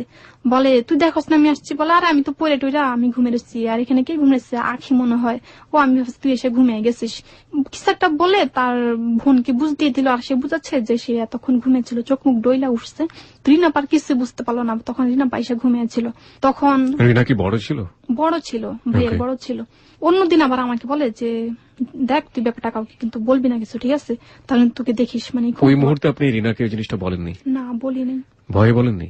হ্যাঁ ভয় বলিনি। আপনি আমাকে একটু বলবেন যে ওই যে বাসাটায় আপনি উঠলেন, আপনি তো আপনার গ্রামের বাড়ির ঠিকানা জানতেন? জানতাম না। গ্রামের বাড়ির ঠিকানাও আপনি জানতেন? জানতাম না ভাইয়া, খুব হাবলা টাইপের ছিলাম আমি ছোটবেলায়। মানে ব্যাপারটা কি হলো তাহলে, সারা জীবনের জন্য তো আপনি নিখোঁজ হয়ে যাওয়ার মতো অবস্থা? হয়ে যাওয়ার কথা। আমি ঠিক জানি না এর পরবর্তীতে আপনি আপনার গ্রামের ঠিকানা পেয়েছেন কিনা, বাকি পেলেও কিভাবে পেয়েছেন, আমি সেগুলোতে যাবো। ওকে, তারপর? তো এরপর আমি ভাইয়াকে বলি যে ভাইয়া প্লিজ আপনি আমার সাথে কখনো এমন ধরনের কিছু আর বলবেন না। বলে ঠিক আছে বলবো না। আরো কিছুদিন গেলে দেখা গেছে মানে তাদেরকে কেউ যেন দাওয়াত করে, দাওয়াত করলে তারা সবাই যায় সেই বিয়েতে। সুমন আবার এখানে ইয়া ছিল কি তাদের মানে সংসার দায়িত্ববান ছিল, যেমন চাবি টাবি তার কাছে রাখতো। তো সুমন সেদিন তার আম্মা থেকে চাবিটা নিয়ে নেয়, চাবিটা নিয়ে সে করলো কি ফট করে তা কাউকে না বলে বাসায় চলে আসে। তখন আমি করলাম কি কাজটা সবকিছু শেষ করে ভাত খেয়েছি, ভাত খেয়ে আমি একটু রেস্ট নেবো বলতে একটু ঘুমাবো। আসে তো সে মানে বাসায় তার অবস্থা মানে আমি তো জানি যে একটু ইয়া আমাকে নিশ্চয়ই কিছু একটা করতে আসতেছে, মানে এরকম আমি বুঝতে পারি। তখন আমি এই রুম থেকে ওই রুমে যাই, ওই রুম থেকে ওই রুমে যাই। ভাইয়া একসময় এত ইয়া করি, তখন আমার ভরা পেট ছিল, তো আমি খুব টায়ার্ড হয়ে গেছি, বেশিক্ষণ পারতেছিলাম। তারপরও নিজেকে বাঁচানোর জন্য অনেক কষ্ট করি। তখন এক সময় সে আমার সাথে কাজটা করলোই। তারপরে আমি একটা চিৎকার শুধু করে বলি যে ভাইয়া আমি মরে যাচ্ছি, চোখ মুখ উল্টে মানে আমি পুরো মরে যাচ্ছি, এরকম অবস্থা হইতেছে। আমি ওর সাথে তো অজ্ঞান হয়ে যাই। সেগুলো কি আমাকে রাইখে এভাবে চলে যায়। তখন আমি একটু পরে যখন উঠি দেখি যে আমার বাপ পাশে একটা পানির গ্লাস, আমার মুখে টুকু অনেক পানি ছিটানো, আর মানে ভয়ে তালা টালা আটকে আমাকে খুব ভালোভাবে রাইখা চলে যায়। চলে যাওয়ার পরে আমি মানে খুব কান্না করি তখন ঘরে একলা বসে বসে যে এটা কি হচ্ছে আমার সাথে, এরকম কেন হচ্ছে, যেখানে যাই সেখানে এমন হচ্ছে। তখন আমি উঠে যখন দেখলাম যে আমার মানে খুব ব্লাড হচ্ছে, দেখে আমি নিজে খুব ভয় পেয়ে যাই। তখন আপনি একটু আমাকে বলবেন যে আমি প্রশ্নটা আসলে জানার জন্যই করছি এবং এটা আসলে করাটা খুব জরুরি, যে কারণে মেয়ে হওয়া বলতে আপনি যেটা বুঝেন যে মেয়েদের সাধারণত যেটা হয় যে না এটা হয় না, সেই সময়টাতে এখনো হয়নি। প্রিয় শ্রোতা, রাইট না ওর যেটা বলছে যে আলাভোলা ও অনেক কিছু বোঝে না, এই ক্রিটিক্যাল কোয়েশ্চেনটা এই জন্যই করতে হয়েছে যে ওর বয়সটাকে বের করে নিয়ে আসার জন্য। তার মানে আপনি তখন পর্যন্ত স্বাভাবিকভাবেই যে মেয়ে হওয়ার বলতে যেটা বোঝানো হয় সেটা আপনি হননি, এবং সেই সময়টাতে আপনার জীবনে এই রেপটা হলো। ওকে, তারপর কয়েকদিন এভাবে যায়, যাওয়ার পর দেখা গেল কি ভাইয়াটা আমাকে বলে যে এই আমি তো অনেক গাছে উঠতে পারতাম, যে কোনো গাছে উঠতে পারি। তখন তাদের বাসায় মানে একটা গাছ ছিল কাঁঠাল গাছ, তুই আমাকে গাছ থেকে ওটা মুচি পাইটা দিত, আমি লবণ মরিচ দিয়ে খাবো, এটা বললে আমি করি কি গাছে উঠতে চাই। তো ভাইয়া তখন আমি যখন পা বাড়াই তখন আমি খুব ব্যথা পাই, আমি উঠতে পারি না গাছে। তখন আমাকে বলে যে কি ব্যাপার, কি হলো, গাছে উঠ, আমাকে পায়রা দে। তখন আমি পারবো না। বলে কেন পারবি না, আপনি তো জানেন আপনার জন্য তোমার এই অবস্থা আজকে। আমি এখন আগের মতো কুতকুত খেলতে পারি না, লাফাইতে পারি না, দৌড়াইতে পারি না, স্বাভাবিকভাবে চলতে পারি না। আপনি এটা তো বললেন, তার আগে আপনি আমাকে বলেন যে ওই যে ঘটনাটা ঘটলো, এই ঘটনা ঘটার পরে আপনি সুস্থ হলেন কিভাবে? ওখান থেকে ওঠার পর আপনি কি দেখলেন? দরজাটা বন্ধ ছিল, তারপর কাকে গিয়ে বললেন? কোন ধরনের ওষুধ পেলেন কিনা? না, কিছু পাইনি আমি। মানে নিজেকে সামলাতে খুব কষ্ট হচ্ছে, মানে কষ্ট হলো বলে আমি যখন একটা চিৎকার করার সাথে সাথে আমাকে ছেড়ে দিচ্ছে। আমি যখন ওনাকে বলছি যে আপনি তো আমার অবস্থা করছেন, তখন এভাবে দেখা যায় কি আস্তে আস্তে ছেলেটা আমার প্রতি মায়া লেগে যায়। মায়া লেগে মানে উনি বুঝতে পারে যে আমার এর আগে কখনো কারোর সাথে এই ধরনের সম্পর্ক হয় নাই। উনি এর আগে আমাকে জিজ্ঞেস করছে যে তোর কি এর আগে কখনো কারোর সাথে এমন কোনো ইয়া হয়েছে? আমি বলি যে না, হয় নাই। বলে আচ্ছা ঠিক আছে। তো এরপরে হয়েছে কি আস্তে আস্তে ছেলেটা আমার প্রতি মায়া পড়ে যাচ্ছে। একদিন হইলো কি ভাই আমাকে জিজ্ঞেস করে যে আচ্ছা আখি, তোকে একটা কথা বলতে চাই, সেটা হচ্ছে আমি তো তোর ক্ষতি করছি, আমি যদি তোকে পুষিয়ে দিই সেটা কি হবে না? বলি পুষিয়ে দিবেন মানে কি বোঝাতে যাচ্ছেন, বুঝি না আমি। বলে তুই বুঝিস না? আমি বলি না, আমি বুঝি না কিছু। তখন আমাকে উনি একটা কথা জিজ্ঞেস করলো, বলে আচ্ছা মেয়েদের একটা সমস্যা হয়, সেটা কি তোর হয়? কি সেটা বুঝি না তো, কি এটা কি বোঝাতে যাচ্ছেন? তখন উনি আমাকে বুঝালো যে এটা এরকম মানে মানুষের যখন 13 বা 14-15 বছর হয় তখনই মেয়েদের এই সমস্যাটা হয়। আমি জিজ্ঞেস করি যে না আমার তো এটা হচ্ছে না। তখন বলে যে ঠিক আছে, এটা যদি তোর হয় না ঠিক আছে, আমি সেটা বুঝছি, তো তোর যদি হয় তাহলে তোমাকে বলবি, ঠিক আছে? তাই আমি বলছি আচ্ছা ঠিক আছে বলবো। হইলে কিভাবে কি করতে হবে, কিভাবে কি না করতে হবে, এগুলো এইভাবে বলে। আচ্ছা, এই জাতীয় যে এডুকেশনের ব্যাপারটা বা আপনাকে যে বলার ব্যাপারটা, এটা যে ফ্যামিলিতে ছিলেন ওই মহিলা কি কখনো বলেছে বা এই বয়সে? জিজ্ঞেস করতো, কিন্তু আমি বুঝতাম না। তো ওই মহিলা জিজ্ঞেস করতো আপনাকে? জিজ্ঞেস করতো, আপনি কি বলতেন? আমি বুঝি না কিছু, খালা কি এটা আমি বুঝি না। তো আপনাকে কিছু বলতো না? না, বলতো যে যদি হয় তাহলে আমাদেরকে বলিস, আমরা তখন বুঝিয়ে দেবো, যেহেতু তোর এটা হয় না এখনো তুই কিছু বুঝবি না। মানে সুমন যেভাবে বললো ওইভাবে বলতো, একটা এডুকেশন দেওয়ার ব্যাপারটা থাকতো। ওকে, দ্যাটস রিয়েলি ফাইন। তারপর এক সময় আমাকে ছেলেটা বলে যে দেখ আখি, তুই নিজেকে যেভাবে পারিস চেপে রাখিস, আর তোর যদি সমস্যাটা হয় তাহলে তুই আমাকে বলিস, আমাদের ফ্যামিলিতে যা বলার আমি পরে বলবো, তুই তো এখন অনেক ছোট, এখন আমার কিছু বলার মতো তেমন কোনো মুখ নেই আমার, আর আমি তোর যে ক্ষতি করছি প্লিজ তুই কথাটা কাউকে বলিস না। তখন আমি আপনি কি বুঝতেন যে ক্ষতিটা কি হয়েছে বা কি ধরনের ক্ষতি, কি কেন বলছে ক্ষতি, এগুলো কি ডিটেইল বুঝতেন? একদিন আমি ওনাকে বলি যে ভাইয়া আপনি যে সেদিন আমাকে এইভাবে ফালিয়ে রেখে চলে গেলেন, সেদিন আমি যদি মরে যেতাম তাহলে আপনি কি করতেন, আমাকে আপনি কিভাবে সামলাতেন, কি কোথায় ফেলে দিতেন, কোথায় আমাকে কবর দিতেন, এভাবে কিছু জিজ্ঞেস করি। বলে তুই মরস নাই যখন আর মরবিও না, তুই বেঁচে ছিলি কেন জানিস? আমি বলি কেন? বলে আমার জন্য। এটা যখন খুব সহজ ভাবে বলছে তখন আমি একটু বুঝতে পারি যে হয়তো আমাকে ভালো লাগছে বা আমার মায়ায় পড়ে গেছে। তখন আমি কাউকে ব্যাপারটা বলি না, আমাকে নিষেধ করতে বলার জন্য আমি আর বলি না। আচ্ছা ঠিক আছে। দেখা গেছে এরপর অনেকবার সুযোগ হয়েছে ভাইয়া যে ও আমার সাথে ইচ্ছে করলে আরো করতে পারতো, কিন্তু তারপর আর করে নাই। তখন একদিন বাসায় তাও কেউ ছিল না, তখন আমাকে বলে যাখি আমি যদি আজকে তোর কাছ থেকে সেই সুযোগটা চাই দিবি আমাকে? তখন আমি বলি যে ভাইয়া কি বলেন, সেদিন আমি মরে যেতে নিয়েছিলাম, আজকে তো আমি টোটাল এমনিতেই মরে যাবো ভাইয়া। তারপর থেকে আমি ছেলেদেরকে খুব ভয় পেতাম ভাইয়া, মানে একা দেখলে আমি খুব ভয় পেতাম, আমি নিজেকে খুব কষ্ট করে চেপে রাখতাম। ওই যে মানে যেমন লুকিয়ে থাকা, যেমন ঘরে পানি থাকতো না, অন্য বাসা থেকে পানি আনতে দিত, যেমন সাপ্লির পানি, তো পানি আনতে যেতাম, অথবা দেখা গেছে কোন একটা কারণে দোকানে চলে যেতাম, ওর হাত থেকে যেভাবে নিজেকে বাঁচিয়ে রাখা যায়। তখন সে আমাকে বলে যে দেখ আমি বুঝি যে তুই আমার ভয়ে, আমি যখন একা থাকি তখন তুই বাসা থাকিস না, কোন একটা ওজোর দিয়ে চলে যাস, এরকম কোনো দরকার নেই, আমি তোকে কথা দিচ্ছি আমি কখনো তোর সাথে আর এরকম করবো না, আজ থেকে তোর সব দায়িত্ব আমার, এরকম ভাবে একটা ইয়া দেয়। এখানে অদ্ভুত একটা ব্যাপার ঘটছে। নোট অন দ্যাট পয়েন্ট প্রিয় শ্রোতা। সুমনের আচরণটাকে আপনারা ভালোভাবে দেখবেন না খারাপ ভাবে দেখবেন আমরা নিশ্চয়ই জানি না, তবে আমরা ঠিক জানি না, আমরা একটা গেস পয়েন্ট করতে পারি। লাইক আমরা অনুমান করে নিচ্ছি যে ওর যে কুমারিত্ব, সেই কুমারিত্বর প্রতি হয়তো সুমনের একটা অন্য ধরনের ফিলিংস কাজ করেছে, যে লাইক ওর যেটা ধারণা ছিল যে মেয়েটা কুমারী না বা মেয়েটা অন্যরকম, সেই জায়গাটা থেকে ওর একটা ধারণা চিন্তা ভাবনা করেছে মেয়েটা যেহেতু কুমারী সুতরাং ওর প্রতি এক ধরনের সফটনেস কাজ করেছে, বা জানি না হয়তো বা হতেও পারে এরকম কিছু একটা, but he is acting like this, that is the reality. এবং এই রিয়েলিটিকে সামনে নিয়ে আমরা যেতে চাই।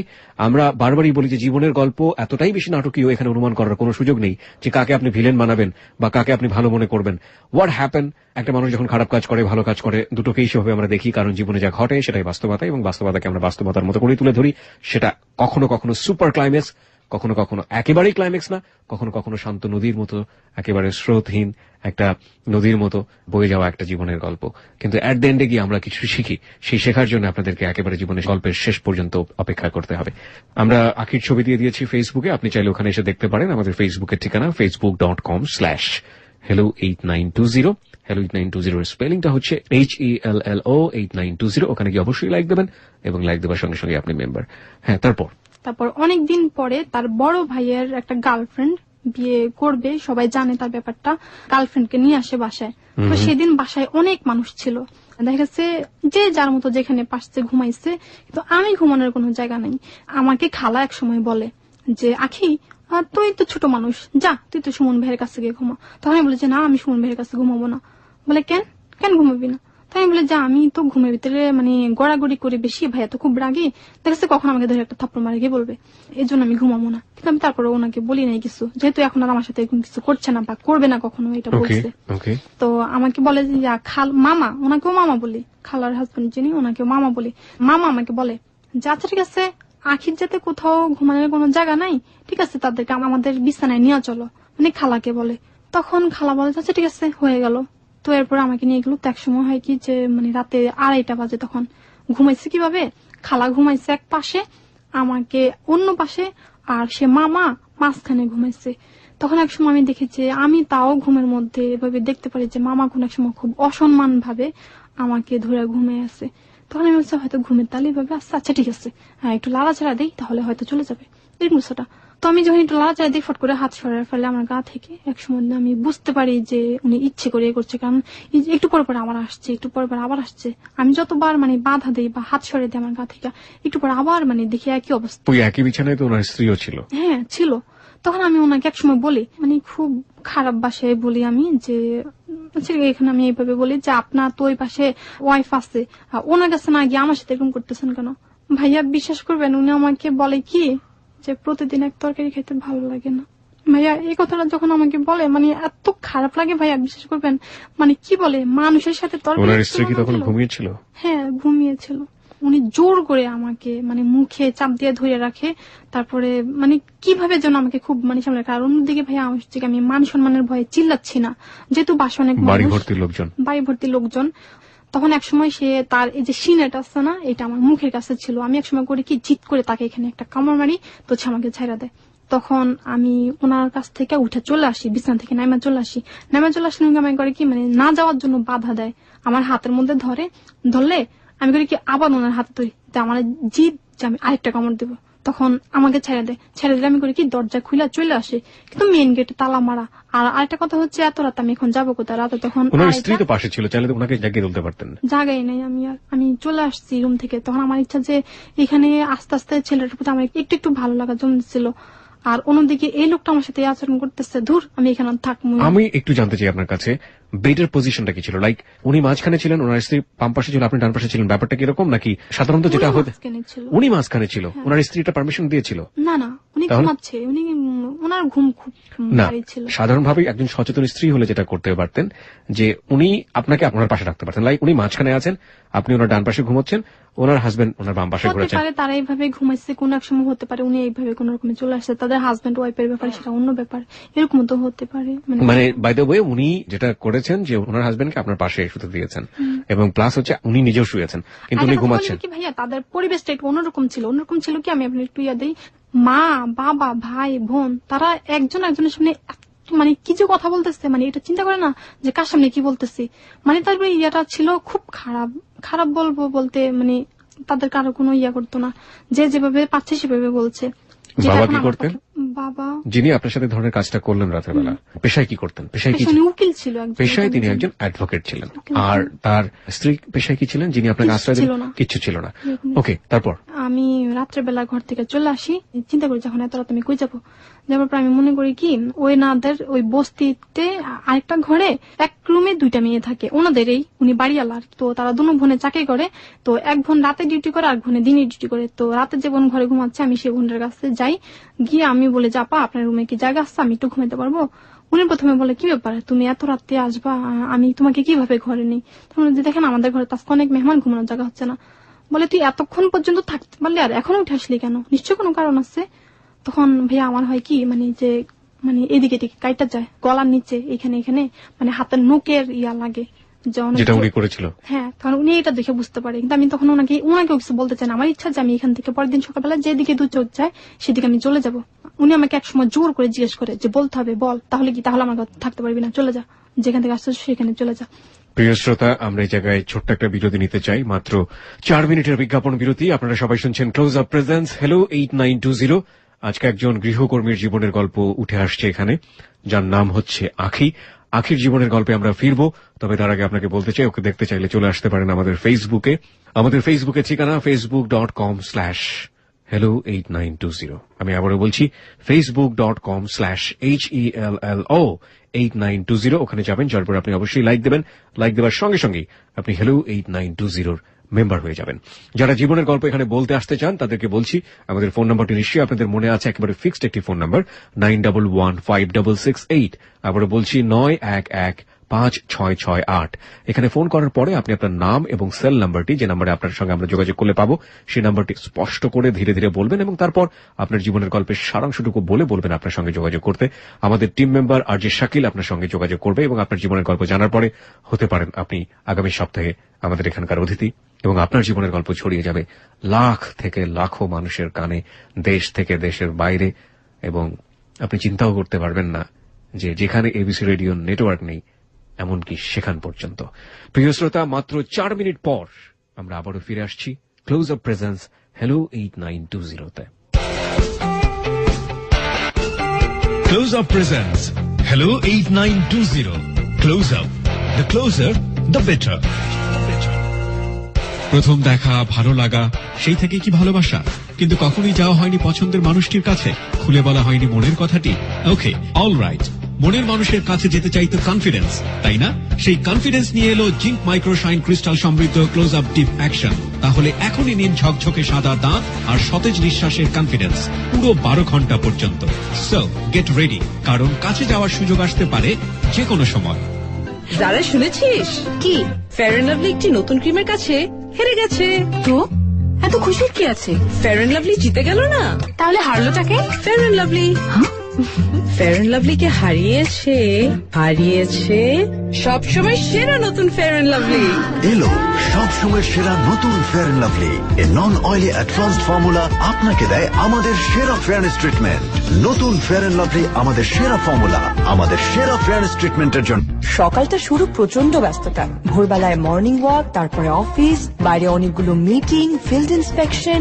সারাদিনের এই জার্নিতে চুল প্রতিদিনই হারায় তার স্বাভাবিক রাগ, হয়ে ওঠে রুক্ষ, শুষ্ক, বিবর্ণ, এক কথায় ড্যামেজড। নতুন ডাভ ইন্টেন্স রিপেয়ারে আছে কেরাটিন অ্যাক্টিভ। চুলের পুরনো প্রাণ ফিরিয়ে আনতে ড্যামেজড চুলের কোষে গভীরে পৌঁছে চুলে যোগায় প্রয়োজনীয় প্রোটিন, যা ল্যাব টেস্ট দ্বারা পরীক্ষিত। আর আপনি থাকুন চুল নিয়ে চিন্তামুক্ত। যারা শুনেছিস কি ফেয়ার অ্যান্ড লাভলি একটি নতুন ক্রিমের কাছে হেরে গেছে? তো এত খুশির কি আছে? ফেয়ার অ্যান্ড লাভলি জিতে গেল না। তাহলে হারলোটাকে? Fair and Lovely. Fair and Lovely কে হারিয়েছে সবসময় সেরা নতুন ফেয়ার অ্যান্ড লাভলি। এলো সবসময় সেরা নতুন fair and lovely a non oily advanced formula আপনাকে দেয় আমাদের সেরা ফেয়ারনেস ট্রিটমেন্ট। নতুন ফেয়ার অ্যান্ড লাভলি আমাদের সেরা ফর্মুলা, আমাদের সেরা ফেয়ারনেস ট্রিটমেন্টের জন্য।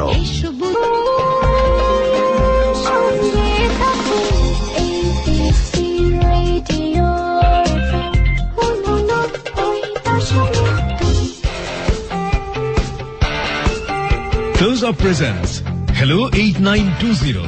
Close Up. The closer, the better. প্রিয় শ্রোতা, 4 মিনিটের বিজ্ঞাপন বিরতির পর আপনারা সবাই আবারও শুনছেন ক্লোজ আপ প্রেজেন্স হ্যালো 8920। আর জিকির প্রিয়া রয়েছে আপনার সঙ্গে এবং জীবনের গল্প নিয়ে এখানে আছে আখি।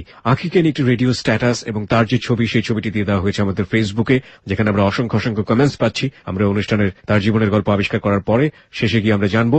আপনারা চলে আসতে পারেন ওকে দেখার জন্য এবং একই সাথে আমাদের মেম্বার হয়ে যান। আমাদের ফেসবুকের ঠিকানা www.facebook.com/hello8920। আমি আবারও বলছি www.facebook.com/HELLO8920। ওখানে যাওয়ার পরে আপনি অবশ্যই লাইক দেবেন এবং লাইক দেওয়ার অর্থই হচ্ছে আপনি হ্যালো 8920 টিম মেম্বার। ওকে, ফিরি আপনার কাছে। আপনি যেটা বলছিলেন যে ভদ্রমহিলার কাছে আপনি আশ্রয় চেলেন, তিনি আপনাকে জোর করছিল যে আসলে কি ঘটেছে সেটা জানার জন্য। তারপরে বাধ্য হয়ে আপুটার কাছে বলি, আপুটাকে আমি নিষেধ করে যে আপু প্লিজ আপনি কাউকে বলেন না। আপুটা ওই লোকের সম্পর্কে কি হতো? কিছু হতো না, ভাড়া থাকতো ওনাদের বাসায়। ওকে, এই আচরণ খালুয়া। উনি কি গার্মেন্টসে কাজ করতো না? মেয়েটা পলিথিন বানাইতো আর কি। পলিথিন বানাইতো। উনি কি ম্যারিড ছিল? জানি না। 2 বোন এক বাসায় থাকতো। 2 বোন একই বাসায় থাকতো। ওকে, ঠিক আছে। তারপর যেখানে আশ্রয় চাইলেন ওখানে কোনো পুরুষ মানুষ নেই? না, ছিল না। তো আপুটাকে যখন নিষেধ করলাম যে আপু কাউকে বলেন না প্লিজ, আমি কালকে সকালে এখান থেকে চলে যাবো, আমি এখানে আর থাকবো না। আর একটা হচ্ছে কি ভাইয়া, ওইখানে জায়গাটা এমন ছিল অনেক, মানে আমি তখন একটু উঠতি বয়স ছিল তো, মানে অনেক ছেলেরা ভাই আমাকে খুব ডিস্টার্ব করতো, আমার দিকে শুধু বাজে নজরে তাকাইতো। আর আমি শুধু সুমন ভাইকে বলতাম। ওইখানে আমি আরেকটা ঘটনা বলি ভাইয়া, সেটা হচ্ছে কি একদিন ওনার মামা আসলো। মামা আইসা আমাকে বললে যে এইটা আবার নতুন মাল, এইটা আবার কোত্থেকে আসলো। তখন আমি ওনার মুখের দিকে তাকিয়ে থাকি। মামিরা This track was downloaded from fusionbd.com. ছোট বাচ্চা আছে, বাচ্চাকে আর কি মানে খাওয়াবে। তা আমাকে বলে যে এই আমাকে একটা বালিশ দিও তো। আমি বালিশ দিতে যাই, এই সুমনের মামা আমাকে করলো কি, মানে ওনার ওয়াইফের সামনে ভাইয়া, মানে আমার সাথে কি যেন একটা আচরণ করলো। ওয়াইফ দেখলো এটা? হ্যাঁ, ওয়াইফের সামনে। জানি না ভাই এটা লিসেনারদের মধ্যে তারা কে কিভাবে নিবে, কিন্তু এটা ওয়াইফ কি বললো? কিচ্ছু বলে নাই। আমি অবাক হয়ে গেলাম আমি যে এটা কি হলো, ওনার ওয়াইফের সামনে উনি আমাকে এরকম করছে, আমার গায়ে হাত দিল, উনি কিছু বললো না। তখন আমি বলি ধুর মামা এটা কি হলো, মানে ওনাকে একটা ঝাড়ি দিলাম। ঝাড়ি দিয়ে বলে কি এই মা কি পিচ্ছি, কি অবস্থা করতেছে, কি হয়েছে, এর কোনো ব্যাপার হলো, মানে এমনি বলে। তখন আমি বলি আপনাদের কাছে এটা কোনো ব্যাপার মনে হচ্ছে না। তখন আমি ওখান থেকে মানে কান্না করে মানে চোখের পানি ফালাই দিয়ে ভাইয়া চলে আসি। একটু পরে মামি আমাকে আবার ডাকে। তখন আমি বলি যে মামি আপনিও আমাকে কিছু বললেন না। বলে কি বলবো, এগুলো এমনই, মানে এটা তাদের কাছে কোন ব্যাপার না, মানে ওই পরিবেশটা ভাইয়া এরকমই ছিল। ওকে, আপনি যখন ওই বাসায় গিয়ে আশ্রয় চাইলেন, তারপরে ওই ভদ্রমহিলা দুজন কি করলো? ওই দেখেন মামা আমার সাথে এরকম আচরণ করলো, আমি ওনার মেয়ের মতো। তখন সে আপুটা আমাকে রাতের বেলা থাকতে দেয়, সকাল হয়ে যায়। তখন ওই যে খালার একজন বোনও ছিল ওই দিন। তখন ওই বোন এসে আমাকে জিজ্ঞেস করে যে কি আজকে আমাদের আখিকে আজকে আমরা দেখি না। পরে ওই মেয়েটা ঘর থেকে বাইরে এসে বলে যে আখি আমার ঘরে ঘুমাইছে আজকে। বলে কেন, যায় ওনাদের কাছে ঘুমাইছে। তখন বলে যে রাতের বেলা মেয়েটা খালা আমার কাছে চলে আসছে। বলে কেন, কি হয়েছে? তখন ওই আপুটা খালার কাছে বলল যে এত বড় মেয়ে, ওনাদের ছেলেগুলো এমন বড় বড় হয়েছে, গার্লফ্রেন্ড নিয়ে আসছে, এরকম অবস্থা, উনি বুড়ো হয়ে গেছে। এখন এই মেয়েটার দিকে নজর দিতে ওনার একটা বারো বাধা দিল না বিবেকে। উনি করছে কি একদম জিদ কইরা ওনার বোনকে গিয়া বলে যে এই তুই তোর স্বামীকে সামলাতে পারস না, এই মেয়ে এত ছোট বাচ্চা মেয়ে, এই মেয়ের দিকে চোখ বাড়ায় আবার তোর জামাই। খালা বলার পরে ওই খালা আবার তখন আমাকে ডাক দিলে আমি আস্তে আস্তে ঘরে যাই। ঘরে গেলে ভাইয়া আমাকে বিছানা ঝাড়ু আছে না, এমন মারা মারে, আমার মনে হয় সমস্ত শরীর মানে খুব কাটা কাটা হয়ে যায়। কে মারে? যে মহিলা আপনাকে আশ্রয় দিয়েছিল? হ্যাঁ। কি বলে মারছিল? আমাকে কেন বলস নাই, আমাকে না বললা ওই ঘরে গিয়া ওই মেয়েকে কেন বললি? তখন আমি বলি যে খালা আমি আপনাদের ঘরে চিৎকার করি না এই ভয়ে, মানে ঘরে মানুষ, মানে উনি আমার কোনো কথাই শুনতেছেন, আমাকে খুব মারতেছে। এটা মারতেছে আর বলে যে বাইরে আমার ঘর থেকে, তোর মতো মেয়ে আমি আমার ঘরে রাখবো না। করছে ভালো কথা, কি হয়েছে? আর কোনো বেটারা মনে হয় তোর এমন করে নাই, মানে এরকম কিছু একটা বলে। উনি মায়ের ঘর থেকে বাইরে করে দেয়, বলে যা চলে যায় এখান থেকে, আর এখানে আসবি না। কিন্তু ভাই আমি তো পথ ঘাট কিচ্ছু চিনি না। সকালে আমাকে ঘর থেকে বাইরে করে দেয়, নোকের দাগ অনেক আমার গলা টলার নিচে। হাঁটতে হাঁটতে প্রায় বিকাল 4টা বাজে যায়, কিন্তু আমি বাসা খুঁজে পাই না। মানে হাঁটতে হাঁটতে একসময় খুব টায়ার্ড হয়ে যায়, তো আমি করি কি হাত পা ছাইড়া দিয়া একটা বাসার সামনে বসে পড়ি একদম। তখন একটা ছেলে এসে আমারে বলে তোর এই অবস্থা কেন? থেকে চুরি করে এসছে, কেউ হয়তো মারছে ভাবে, কি করছস বল। দেখুন আমি কোন থেকে চুরি করি না, আমি এমনি এখানে বসে আছি, চলে যেতেছি। বলে যা যা এখান থেকে তাড়াতাড়ি উঠে যা। তখন আমি এক সময় মানে উঠে চলে আসবো, তো এরকম সময়ে আমি সামনের দিকে নজর করে দেখি যে একটা বাসা। আমার মনে হলো যে আমি বাসাটা আগে কখনো আইছি, এর জন্য মনে হলো ওই যে বাসা থেকে আমি হারিয়ে যাই ওই বাসার একটা মেয়ে এই বাসায় কোচিং এ আসতো। তখন আমি মনে করলাম যে নিশ্চয়ই আশেপাশে কোথাও আছে। আমার মনে পড়লো যে পাশে গিয়ে আমি কাউকে কোথায় পাবো, নাম বলে হয়তো চিনবে না। তারপর আমি এখান থেকে চলে যাই, আস্তে আস্তে বাসাটা একসময় খুঁজে পাই। কলিং বেল টিপ দিই, কলিং বেল টিপ দিলে দেখি কি অন্য কেউ বাইরে হচ্ছে, যে ওনারা এখানে নাই, চলে গেছে। ভাইয়া বিশ্বাস করবেন তখন যে কতটা অসহায় মনে হয়েছে আমার নিজেকে, মনে হয় যেন আমার কেউ মানে কেউ নাই আমার দুনিয়াতে, কেউ আসলে তো কেউ নাই, মানে খুব কান্না পাইতেছে। আর আমি সিঁড়ির নিচে বসে মানে এমন ভাবে কান্না করতেছি, মানে চিল্লে কাঁদতেছি। অনেক মানুষ আমাকে দেখতে আসছে, বলে এই মেয়েটাকে। তখন বলতেছে কেউ বিশ্বাস করতেছে না, সবাই আমাকে চোর চোর বললাম, মানে নানান মানুষ নানান ধরনের কথা বলতেছে, কই থেকে আসছে কি বলে না বলে। তখন একসময় বলে এটা ধরে পিটা, মানে এইভাবে খুব ইয়া করতেছে। তো তখন আমি খুব হাতে পায়ে ধরে বলে যে বিশ্বাস করেন আমি চোর না, আমি এখানে কাজ করতাম, আমি হারিয়ে গেছি, এখন আমি অনেক কষ্ট করে। বলে তা হারিয়ে গেছো তো এতদিন পর কই থেকে আসছিস? তখন আমি বলি যারা আমাকে জোর করে নিয়ে গেছিল ওইখান থেকে আমি অনেক কষ্ট করে এতদিন পর পালে আসছি। তারা কেউ বিশ্বাস করতেছে না। তখন আবার হইলো কি তাদের পাশের ফ্ল্যাটে আরেকজন ছিল, ওটা ছিল ওই আপুর বান্ধবী। সে আয়সা দেখছে আমাকে, দেখে চিনছে, দেখে বলে এই মেয়ে এতদিন পর কোত্থেকে আসলি তুই, যে কই ছিলি, কোথা থেকে আসছস এখন, এগুলা জিজ্ঞেস করে। তখন আমি তাদেরকে মিথ্যে বলি। মিথ্যাটা হচ্ছে এটা বলি যে তারা আমাকে জোর করে নিয়ে গেছে, গাড়িতে উঠে আমি অজ্ঞান অবস্থায় গেলাম, এরকম কিছু একটা বলে তখন ইয়ে করি। কারণ এজন্য যে যদি আমাকে মারে বা যদি আমাকে কোনো কিছু বলে এর জন্য আর কি, তখন একটা মিথ্যে বলছি। তবে আজ সত্যটা বলতেছি যে আমাকে জোর করে আমি স্বইচ্ছায় গেছি, ও যে আমাকে লোভ দেখে নিয়েছে। কতদিন পরে আপনি ওখান থেকে বের হলেন? প্রায় 1.5 বছর পর। 1.5 বছর পরে। এবং কতদিন যাবত আপনার বাড়ির সঙ্গে যোগাযোগ নেই, মাকে দেখেন না? এই তো 1.5 বছর পর। তো সব মিলিয়ে মার সঙ্গে 1.5 বছর দেখা হয় না? প্রায় 2 বছর। প্রায় 2 বছরের মতো। আসলে ওর কাছ থেকে হিসেব বের করাটা খুব মুশকিল, কারণ বুঝতেই পারছেন যে 10 থেকে 11 বছরের বাচ্চা, এবং ও বলছে আমি আলাভোলা ছিলাম, আমি কিছু বুঝতাম না, আমার জীবনের রিয়েল ফ্যাক্ট যেগুলো ঘটেছে, অন্যায় অত্যাচার, সেগুলোই আমার কাছে মনে আছে। কত সালে হয়েছি, কোন মাসে ঘটনা ঘটেছে, সাল তারিখ সন ওর কাছ থেকে পাওয়াটা খুবই মুশকিল। ওকে, তারপর? যেহেতু আপুর বান্ধবী ছিল, ওই বান্ধবীরা ফোন নাম্বার দিয়ে গেছে, যদি আমাদের মেয়েটা কখনো আসে তাহলে তোরা আমাদেরকে এই নাম্বারে ফোন করিস। তারপর তাদের বাসায় ফোন করে, ফোন করলে বাসায় নিয়ে যায়, তারপর আমাকে খবর দেয়। মা আইসা ভাইয়া বিশ্বাস করবেন মানে আমাকে জ্বরে ধরে কান্না করে, আর বলে যে মা তুই হারিয়ে গেছিস, আমি তো ভাবছি তোকে আর কখনো পাবো না, মানে আমাকে অনেক কিছু জিজ্ঞেস করে। তখন তারা সবাই যখন আমাকে জিজ্ঞেস করলো যে তোকে কিভাবে কে নিচ্ছে, মানে এগুলো যখন জিজ্ঞেস করে, আমি তখন মানে এত কিছু কিভাবে বলবো, তখন আমার এত কথা বলার মতো তেমন কোনো ইয়া ছিল না।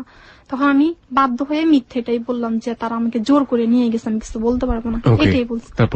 তারপরে মা আমাকে নিয়ে গেল বাড়িতে। তারপর দেখা যায় বাড়িতে কিছুদিন থাকার পরে দেখা গেল মা আমাকে, তাও সংসারের হয়তো অভাবে মাও মানে আমাদেরকে খাওয়াতে পারছে না, দেখতে পারছে না, এর জন্য মা আমাকে চিন্তা করলো যে আরো একটা বাসায় কাজ দিবে। তখন আমি মায়ের সাথে খুব খারাপ ব্যবহার করি, যে আপনি কেমন মা, আপনাকে এমন ধরনের বললাম যে জায়গা জায়গায় আমাকে এভাবে ধর্ষণ করা হয়, এভাবে এমন কিছু হয়, মানুষের লাভ তুষ্টা খাই আসতেছে, এ পর্যন্ত আপনার একটু দয়াময় হয় না, আপনি তাহলে কাজে যান, হ্যাঁ আমি আর কোনো জায়গায় কাজ করতে যাবো না, মানে মার সামনে এভাবে খারাপ কাজ করি। তো আমি বলে যে দেখুন আমার মনে হয় এমন, আপনাকে যদি কেউ 1000-500 টাকা দিয়া বলে আমাকে দেওয়ার জন্য, কেউ আমাকে নিয়ে মজা করবে, আনন্দ ফুর্তি করবে, আপনি মনে হয় সেটাও পারবেন, আপনি তেমন মা।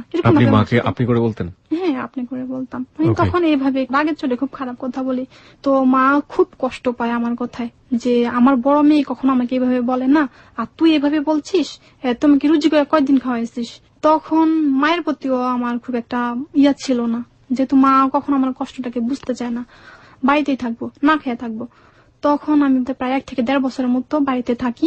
মা আমার সাথে তখন অনেক খারাপ ব্যবহার করে ভাইয়া, এত খারাপ ব্যবহার করে যেটা আসলে বলার মতো না। একসময় এমন দেখা যায়, তখন আমার বড় বোনও মামার বাসা, আমার বড় বোন কাজ করতো আগে, তো একসময় আমার সে বোনটারও বিয়ে হয়ে যায়। বিয়ে গেলে তখন একটা কথা ছিল কি, আমার বোনের তখন 20,000 টাকা ছিল, টাকাটা ছিল আমার বোনের। টাকাটা যখন ছিল তখন আমাকে বলছে যে ওই টাকাটা দিয়ে আমাকে বিয়ে দিবে। আর আমার বোন তো আর মানে বুড়ো হয়ে গেছে, অনেক বড় ছিল, আমাদের সবার বড়, বুড়ো হয়ে গেছে, সে ভাবছে হয়তো তার বিয়ে টিয়ে হবে না। কিন্তু দেখা গেছে একসময় বিয়ে হলো আমার একটা খালাতো ভাইয়ের কাছে। তো একসময় দেখা গেছে মানুষ নানান কথা বলছে, সেটা হচ্ছে যে 20,000 টাকা ছিল, সেই 20,000 টাকা দিয়ে আমার বোনের বিয়ে হয়ে গেছে। আর মানুষ বলতেছে যে তুই তো এমনি বয়স হয়েই গেছে, তোর জীবনটা তার এমনি শেষ হয়ে গেছে। আমার আবার মেজু খালার ছেলে আমার বড় খালার মেয়েকে বিয়ে করছে, তো বড় খালার মেয়ে আবার মরে গেছে, তাদের অনেক ছোট ছোট বাচ্চারা ছিল, তো এই বাচ্চাদেরকে সামলানোর জন্য আমার বোনকে আর কি বিয়ে করতে হলো। মানুষ আর কি এভাবে বলতো নানান কথা, যে তোদের জীবনটা তো এমনি গেছে, এখন এই যে ছোট মেয়েটা আছে আখি, তাকে তো বিয়ে দিতে হবে, তুই যে সব টাকা নিয়ে নিলি, মেয়েটাকে আমরা কিভাবে ইয়ে করবো, আমরা কত সাহায্য করব। বলার পরে আমার মা আর বোন বলে কি আমি নাকি মানুষের কাছে এটা সেটা বলতাম। তখন আমি বলেছি কি আশ্চর্য, এগুলো কোন ধরনের কথা, আমি মানুষকে কি বলবো, আর নিজের বিয়ের কথা আমি নিজে বলবো। তখন আমি একটু বড় হয়, তখন ওই যে বলে মানে মেয়েদের যে একটা সমস্যা হয় সেটা আমার তখন হতে থাকলো। এতই খারাপ আচরণ করে মা আমার সাথে, তখন আমার জিদ হলো মায়ের উপর যে ধুর বাড়িতে থাকবো না, এখন থেকে আমি নিজের মতো নিজে চলবো। আর তখন একসময় আমি করি কি, বাসা থেকে আমি পালিয়ে চলে যাই, মাকে না বইলা।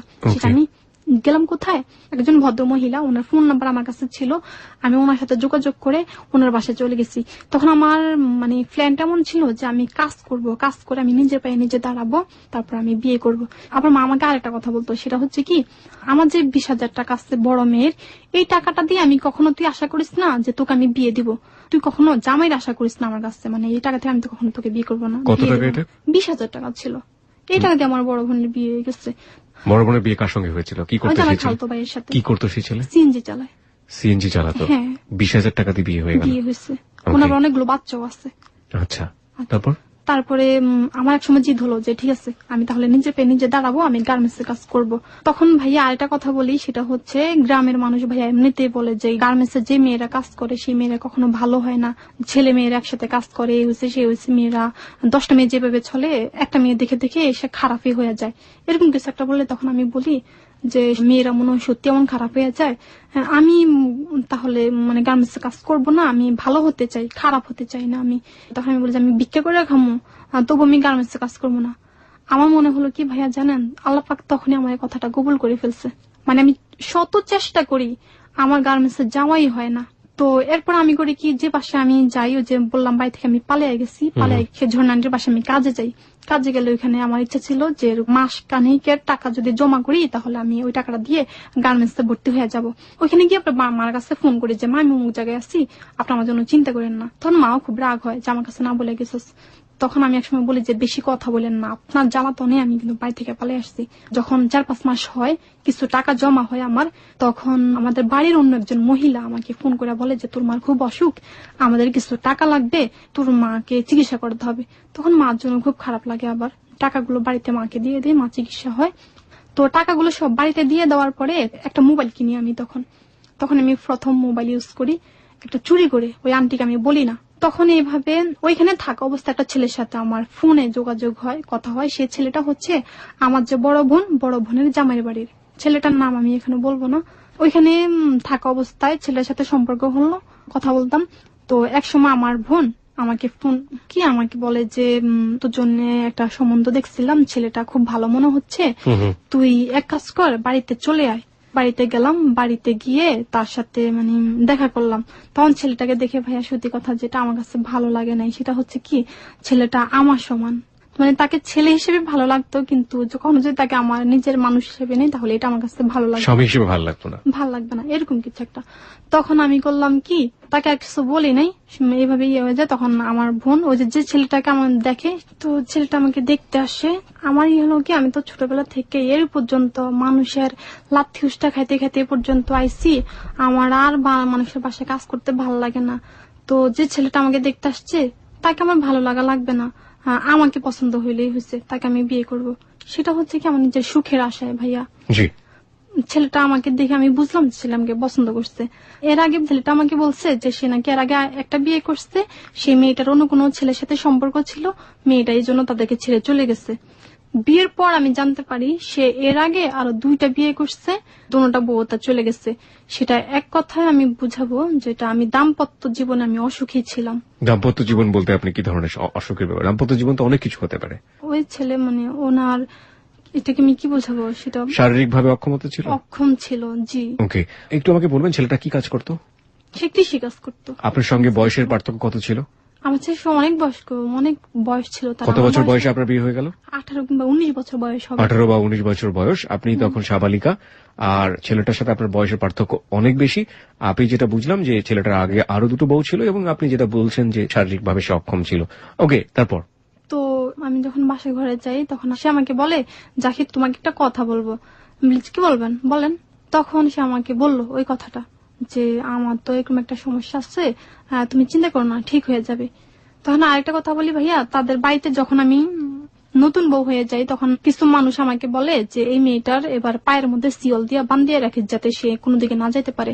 তখন আমার একটা সন্দেহ হলো যে এই কথা কেন বলছে, নিশ্চয়ই কোনো কারণ আছে।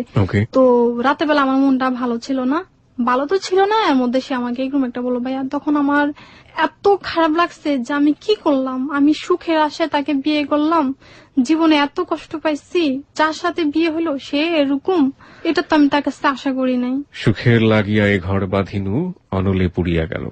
ওকে, তখন খুব কান্না পায় যে আমি কাকে বিয়ে করলাম। তো যাই হোক, ওর সাথে আমার প্রায় 2 বছরের মতো সংসার কাটাই। ওর জন্য আমি অনেক কষ্ট করি, আমি নিজে তার জন্য অনেক টাকা নষ্ট করি, সে নিজে অনেক টাকা নষ্ট করে। আমার মা তাকে অনেক চিকিৎসা করায়, অনেক চেষ্টা করে তাকে ভালো করার জন্য, কিন্তু সে জন্ম থেকে হয়তো এমন ছিল। তো সে কখনো আগের ঘরে কোনো ছেলে মেয়ে ছিল না? কোনো ছেলে মেয়ে ছিল না। এই 2 বছরে আপনাদের কোনো ছেলে মেয়ে এসছে বা কোনো কিছু? না, তেমন কিছু ওর সাথে কখনো ভাইয়া যেটা বলে স্বামী স্ত্রীর যে সম্পর্কটা হয় সেটা কখনো ওর সাথে আমার হয় নাই। 2 ইয়ার্স কখনো হয়নি? না। ওকে, তারপরে এক সময় আমি চিন্তা করলাম যে ভাই আমাকে আমার বাবা মা খুব কষ্ট করে বিয়ে দিছে, দেখেছি চাঁদা উঠে বিয়ে দিচ্ছে, এখন আমি এই সংসারটা কিভাবে ভাঙি। অনেক সময় যখন আমার বাবা মা দেখা গেছে আমাকে একটা চাপ দিল যে তুই কি করবি, তুই এখানে থাকবি নাকি চলে যাবি, তখন আমি করলাম কি যে ঠিক আছে চলে যাবো। আমি তাকে তালাক দিয়ে চলে আসলাম এক সময়। এরপরে আমি একটা বাসায় কাজ করি ভাইয়া, সেটা হচ্ছে কি সে হজ করতো প্রতি বছরে। ওইখান থেকে মানে আমার হাজবেন্ডের সাথে ইয়ে হয়ে যাবার পরে বাড়িতে কয়েক মাস থাকি, তাও বাড়িতে অভাব অনাটার, মানে বাবা মা তো আমাকে দেখতে পারতেছে। বাবা কি চলে এসছেন মধ্যে? হ্যাঁ হ্যাঁ, এর মধ্যে তো বাবা আসছে। কতদিন পরে আসলো? জীবনের প্রথম দেখলেন বাবা? ওই যে আমি হারিয়ে গেছি, আমার হারানো বিজ্ঞপ্তি পাইছে উনি রাজশাহী থেকে, তখন আমার বাবা আসছে বাড়িতে। জীবনে প্রথম বাবাকে দেখলেন তখন আপনার বয়স কত? 12 বছর বয়স। 12 বছর বয়সে বাবাকে দেখলেন। বাবাকে জিজ্ঞেস করেনি দিন কোথায় ছিল? জিজ্ঞেস করছে। তো কি বলেছে? বলছে যে আমি রাজশাহী ছিলাম, এরকম। উনি কি আরেকটা বিয়ে করেছিল? হ্যাঁ, ওখানে আরেকটা বিয়ে করেছিল, আরেকটা সংসার। ওকে, হ্যাঁ, আপনার স্বামীকে আপনি তালাক দিলেন, তালাক দেওয়ার পরে আপনি আরেকটা বাসায় কাজ শুরু করলেন। তো আমি আরেকটা বাসায় কাজ করতে যাই, সেটা হচ্ছে ঢাকা ধানমন্ডির কথা বলছি। উনি এত ভদ্র মানুষ ছিল ভাইয়া, ওনাকে সবাই খুব ভয় পাইতো। উনি অনেক কোটিপতি ছিল। কি করতেন উনি? ওনার অনেকগুলো গ্যাস পাম্প আছে, উনি কি জানি করে সেটা আমি জানি না, মানে অনেক বড় বিজনেস করেন। আচ্ছা, ঠিক আছে, ওকে। তো উনি প্রতি বছরে হজ করতো। তো একদিন ওনাদের বাসায় যার একটা মেয়ে ছিল, সেই মেয়েটার নাম ছিল পপি। মেয়েটাকে আর আমাকে 2টা জামা বানিয়ে দেয়। সেটা হচ্ছে কি আমাদের দুজনের জামা, আমারটাকে ওর মেয়েটার খুব পছন্দ হয়ে যায়। তখন আমি করলাম কি, জামাটা বানিয়ে আনানোর পর আমি বলি যে ঠিক আছে পপি, দেখতো তোর থেকে আমার জামাটা কত সুন্দর। মানে এটা বললে সে খুব রাইগা যাইতেছে, এমনিতে আমার জামাটা তার পছন্দ, তার ভিতরে আমি তাকে খুব খেপাচ্ছি। তখন আমি করলাম কি, খুব সাজুগুজু করলাম, সাজুগুজু করে মেয়েটাকে আমি ছাদে যাবো, খেপাবো, এরকম কিছু একটা। তখন হইলো কি, ছাদে যাইতেছি, এমন সময় সে ভদ্রলোকটা বাসে চলে আসলো। তখন বিকাল বেলা সবাই ঘুমাচ্ছে, আর এমন সময় এসে লোকটা আমাকে মানে দেখতেছে যে মানে কি ব্যাপারে তুই এত সাজুগুজু করে কই যেতেছিস। তখন আমি বলি যে ভাইয়া ছাদে। বলে ছাদে যাওয়া দরকার নেই, আমি এক কাপ চা খাবো, আমাকে চা বানিয়ে দেবো। আমি বলি মামা আপনি তো চা খান না। বলে আমি কি খাই তুই জানিস না, আমি তো কফি খাই, আমাকে কফি বানিয়ে দেয়। বলার পর ভাইয়া সেও আমার সাথে একটা দুর্বলতার সুযোগ নেয়। ভদ্রলোক মানে যিনি বিজনেস করেন এবং যাকে সবাই সম্মান করে, খুব সম্মান করে, উনি প্রতি বছর হজ করে, এত ভালো ভদ্র মানুষ সে। তো এক সময় অন্যদিন আবার হয় কি আমি আমার রুমে ঘুমিয়ে থাকি, আমার একটা অভ্যাস, আমি চিত হয়ে সবসময় ঘুমাই। আর আমাদের বাসায় যা একটা মেয়ে ছিল সে বাথরুমে ছিল, গোসল করতেছে। এমন সময় সেও রুম থেকে বেরিয়ে এসে দেখে যে সে ভদ্রলোকটা আমাদের রুমের ভিতরে আর আমি ঘুমিয়ে আছি। তখন মেয়েটাকে দেখে সে তাড়াতাড়ি বাইরে হয়ে গেছে। তখন মেয়েটা আমাকে তাড়াতাড়ি ঘুম থেকে ডাকে, বলে এই কি ঘুমিয়ে আছিস, দেখতো আঙ্কেল রুমে ঢুকছে এরকম। তখন ওইখানেও কিছু আমি কান্নাকাটি করি। ওইখান থেকেও ভাইয়া কোন একটা কারণ দেখে চলে আসি। এরপরে আমি যখন বাড়িতে চলে আসি, একবার আমি বলছি আর কোথাও যাবো না, এবার বাড়িতেই থাকবো। তখন এক সময় হচ্ছে একটা বান্ধবী ছিল আমার, চাঁদপুর ছিল তার বাড়ি। সেই মেয়েটার সাথে আমার খুব ভালো একটা সম্পর্ক হয়। সম্পর্ক হলে এক সময় আমি দেখেছি সে খুব ভালো হয়ে চলতেছে, সুন্দর মতো চলতেছে। তখন আমি বলি যে আপু তুই কি করিস রে? বলে আমি নাইট ডিউটি করি, আমার সাথে নাইট ডিউটি করবি? তোর নাইট ডিউটি আছে, ঠিক আছে করবো। তার কথা আমি রাজি হয়ে যাই, যেহেতু আমি খুব ভালো একটা চাকরি পাইতেছি, মানে অন্তত বাসায় কাজ করতে হবে না, মেয়েদের সাথে থাকবো, মেয়েদের সাথে চলবে, তারপর খারাপের কি আছে। কিন্তু আমি বুঝি নেই ভাইয়া যে নাইট ডিউটি সে কিসের কথা বলতেছে।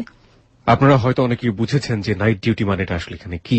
আমরাও বুঝতে চাই, পরিপূর্ণভাবে বুঝতে চাই, তবে ঠিক রাত 1টার টাইম চেকের পর। প্রিয় শ্রোতা, ছোট্ট একটি বিরতি নিচ্ছি, আমরা ফিরে আসবো ঠিক রাত 1টায়।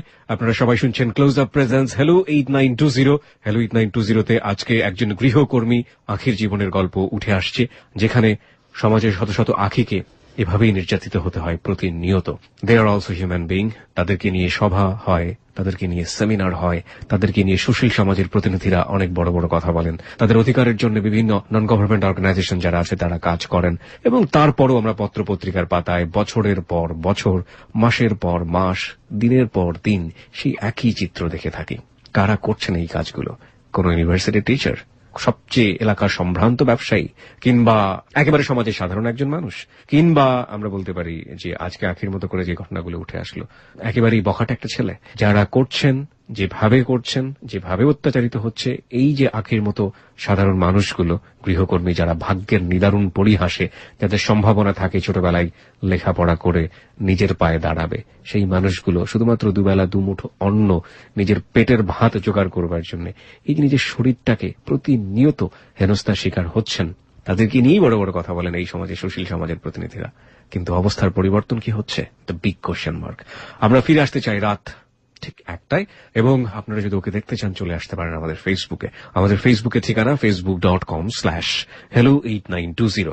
আবার বলছি facebook.com/HELLO8920।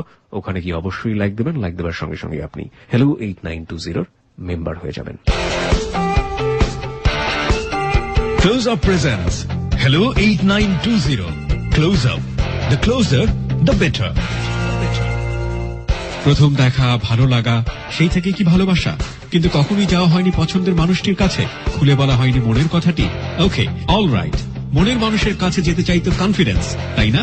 সেই কনফিডেন্স নিয়ে এলো জিঙ্ক মাইক্রোশাইন ক্রিস্টাল সমৃদ্ধ ক্লোজ আপ ডিপ অ্যাকশন। তাহলে এখনই নিন ঝকঝকে সাদা দাঁত আর সতেজ নিঃশ্বাসের কনফিডেন্স, পুরো 12 ঘন্টা পর্যন্ত। সো গেট রেডি, কারণ কাছে যাওয়ার সুযোগ আসতে পারে যে কোনো সময়।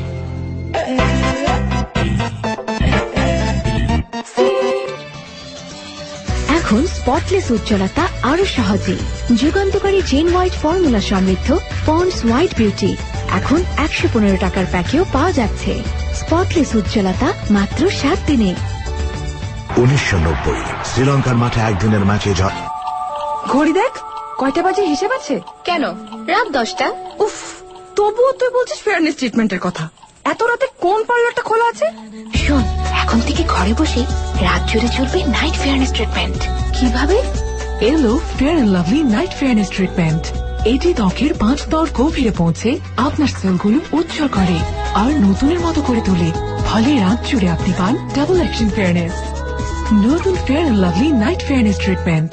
সকালটা শুরু প্রচন্ড ব্যস্ততায়। ভোরবেলায় মর্নিং ওয়াক, তারপরে অফিস, বাইরে অনেকগুলো মিটিং, ফিল্ড ইন্সপেকশন। সারাদিনের এই জার্নিতে চুল প্রতিদিনই হারায় তার স্বাভাবিক প্রাণ, হয়ে ওঠে রুক্ষ, শুষ্ক, বিপন্ন, এক কথায় damaged.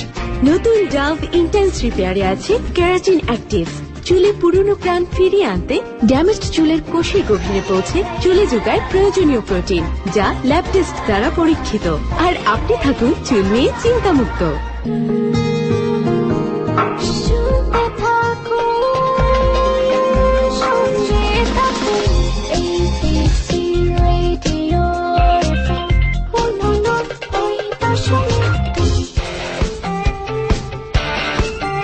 Close Up presents Hello 8920. Close Up. The closer, the better. প্রিয় শ্রোতার সময় এখন রাত 1টা। আপনারা শুনছেন ক্লোজ আপ প্রেজেন্স হ্যালো 8920 আরজি কিবরিয়ার সাথে। আর আখিকে দেখার জন্য একেবারে হুমড়ি খেয়ে পড়েছেন অনেকেই। ফেসবুকে আপনি যদি দেখতে চান এবং একই সাথে হ্যালো 8920 মেম্বার হতে চান, চলে আসতে পারেন আমাদের ফেসবুকে। আমাদের ফেসবুকের ঠিকানা facebook.com/hello8920। আমি আবারও বলছি facebook.com/HELLO8920। ওখানে কি অবশ্যই লাইক দিতে হবে এবং লাইক দেওয়ার মানেই হচ্ছে আপনি হ্যালো 8920 মেম্বার হয়ে যাবেন। ওকে, আকি ফিরি। তারপরে আপনার কাছে বলছিল যে আমি নাইট ডিউটি করি। হ্যাঁ, আপনার সাথে খুব ভালো সম্পর্ক হয়ে গেল। তারপর কি হলো? তারপরে আপুটা আমাকে বললো যে তুই করবি আমার সাথে নাইট ডিউটি। তারপরে আমি বলছি যে হ্যাঁ করবো। তখন তার সাথে রাজি হয়েছে, তার সাথে কাজ করতে যাব। তো এক সময় আমি বুঝতে পারলাম যে আসলে সে কোন নাইট ডিউটির কথা বলে। কিভাবে বুঝলেন? সেটা হচ্ছে কি, সে আমাকে পার্লারে নিয়ে গেল। পার্লারে নিয়ে গিয়ে সে আমাকে খুব সুন্দর করে সাজালো। সাজিয়া বললো যে, তারপর আরেকটা হচ্ছে কি, আমি যে ড্রেস গুলো পরতাম সেগুলো আমি খুব নর্মালি ড্রেস পরতাম, মানে এমন কোন ড্রেস পরতাম না, খুব নর্মাল ড্রেস পরতাম। আর সে ওদিন করলো কি, আমাকে তার একটা ড্রেস পরতে দিল।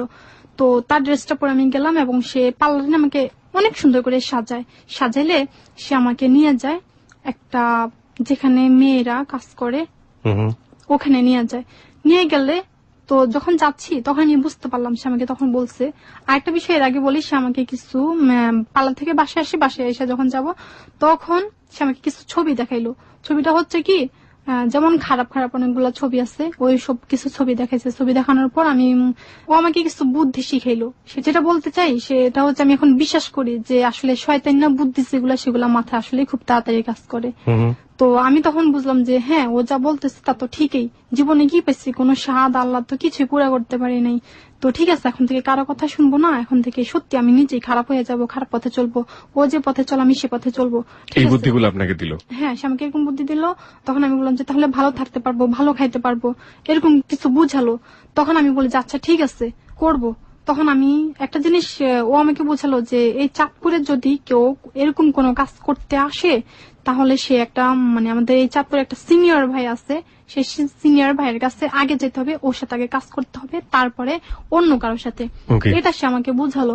আবার এটাও বলছে যে ওই ভাইয়ের মনটা খুব ভালো, ভাইয়াকে যদি কাজ করার পরে যদি ভাইয়াকে কেউ ভালোভাবে বলে কিছু টাকা দেওয়ার জন্য তাহলে ভাইয়াটা দিবে, ভাইয়াটার মনটা খুব নরম।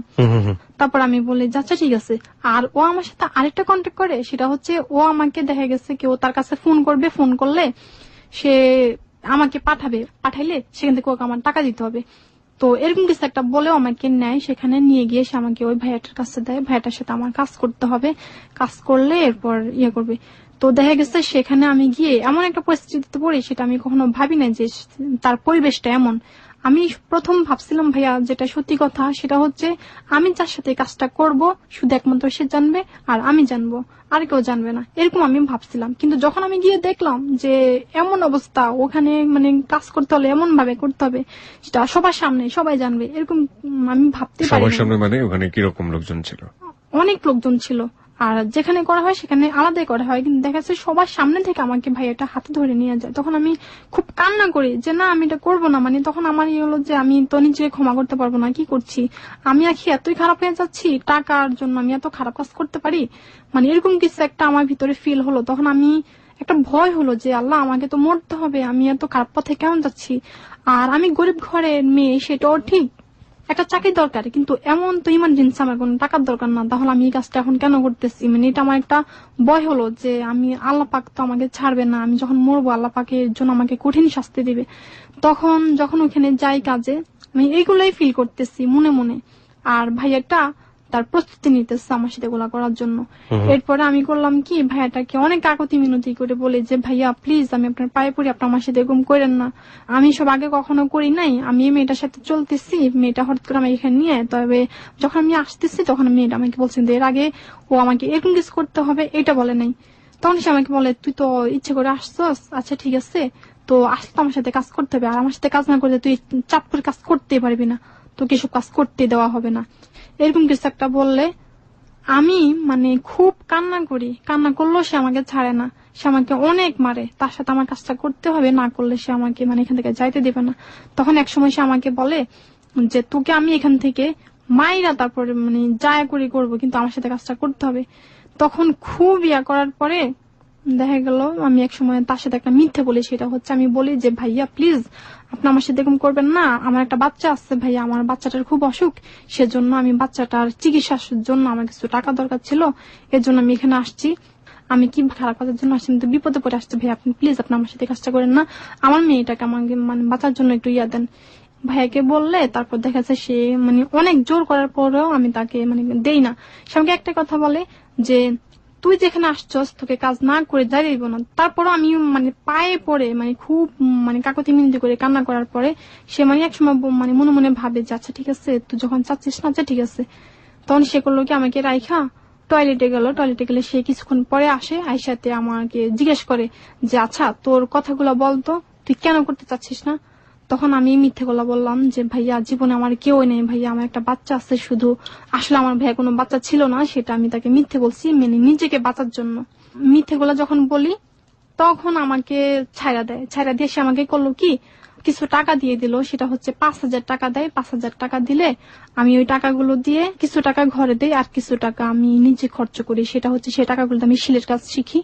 তো ওখান থেকে চলে আসি ভাইয়া, আর ওখানে হচ্ছে কি আমি যখন চলে আসি ওই মেয়েটার সাথে, মেয়েটা আমাকে জিজ্ঞেস করে যে কিরে তোর কাজ হইলো, তাই বলে হ্যাঁ হয়েছে। মেয়েটাকে আমি মিথ্যে বলি, বান্ধবীকে মিথ্যে বলি, এর জন্য সে যে আমার সাথে কন্ট্যাক্ট করছে তাকে এখন টাকা দিতে হবে। তখন ওর সাথে আমার 500 টাকা কন্ট্যাক্ট হয় যে 500 টাকা দিব, ওইখানে যাইতে হবে, গেলে ওকে যদি একটু ভালোভাবে বুঝিয়ে বলো তাহলে সে তোকে অনেক টাকা দিবে, এরকম কিছু একটা। ওর ভালো একটা মন আছে, সেজন্য সে দুর্বলতার সুযোগটা আমি নিয়ে তার সাথে মিথ্যে বলে এরকম কিছু একটা বলি, তারপর সে আমাকে ছাইড়া দেয়, কাজটা সে আমাকে আর করে নাই। তো বান্ধবীকে যখন আমি ইচ্ছে করলে তাকে সত্যটা বলতে পারতাম, কিন্তু তাকে যে টাকা দিতে হবে এই জন্য আমি তাকে মিথ্যেও বলি। ওইখান থেকে চলে আসি, চলে আসার পরে বাড়িতে থাকি আরো কিছুদিন থাকলে আমার ভাইয়ের একটা বন্ধু আসে, তো বন্ধুটার সাথে আমার একটা ভালো সম্পর্ক হয়ে যায়। সেটা হচ্ছে আমার ভাইয়া ওর সাথে খুব উঠা বসা করে, সে রাজনীতি করতো, ওর সাথে খারাপ কাজে ও জড়ে যায় আমার ভাইয়া। তো একসময় দেখা যাচ্ছে কোন একটা কারণে আমার ভাইকে পুলিশে ধরে নিয়ে যায়।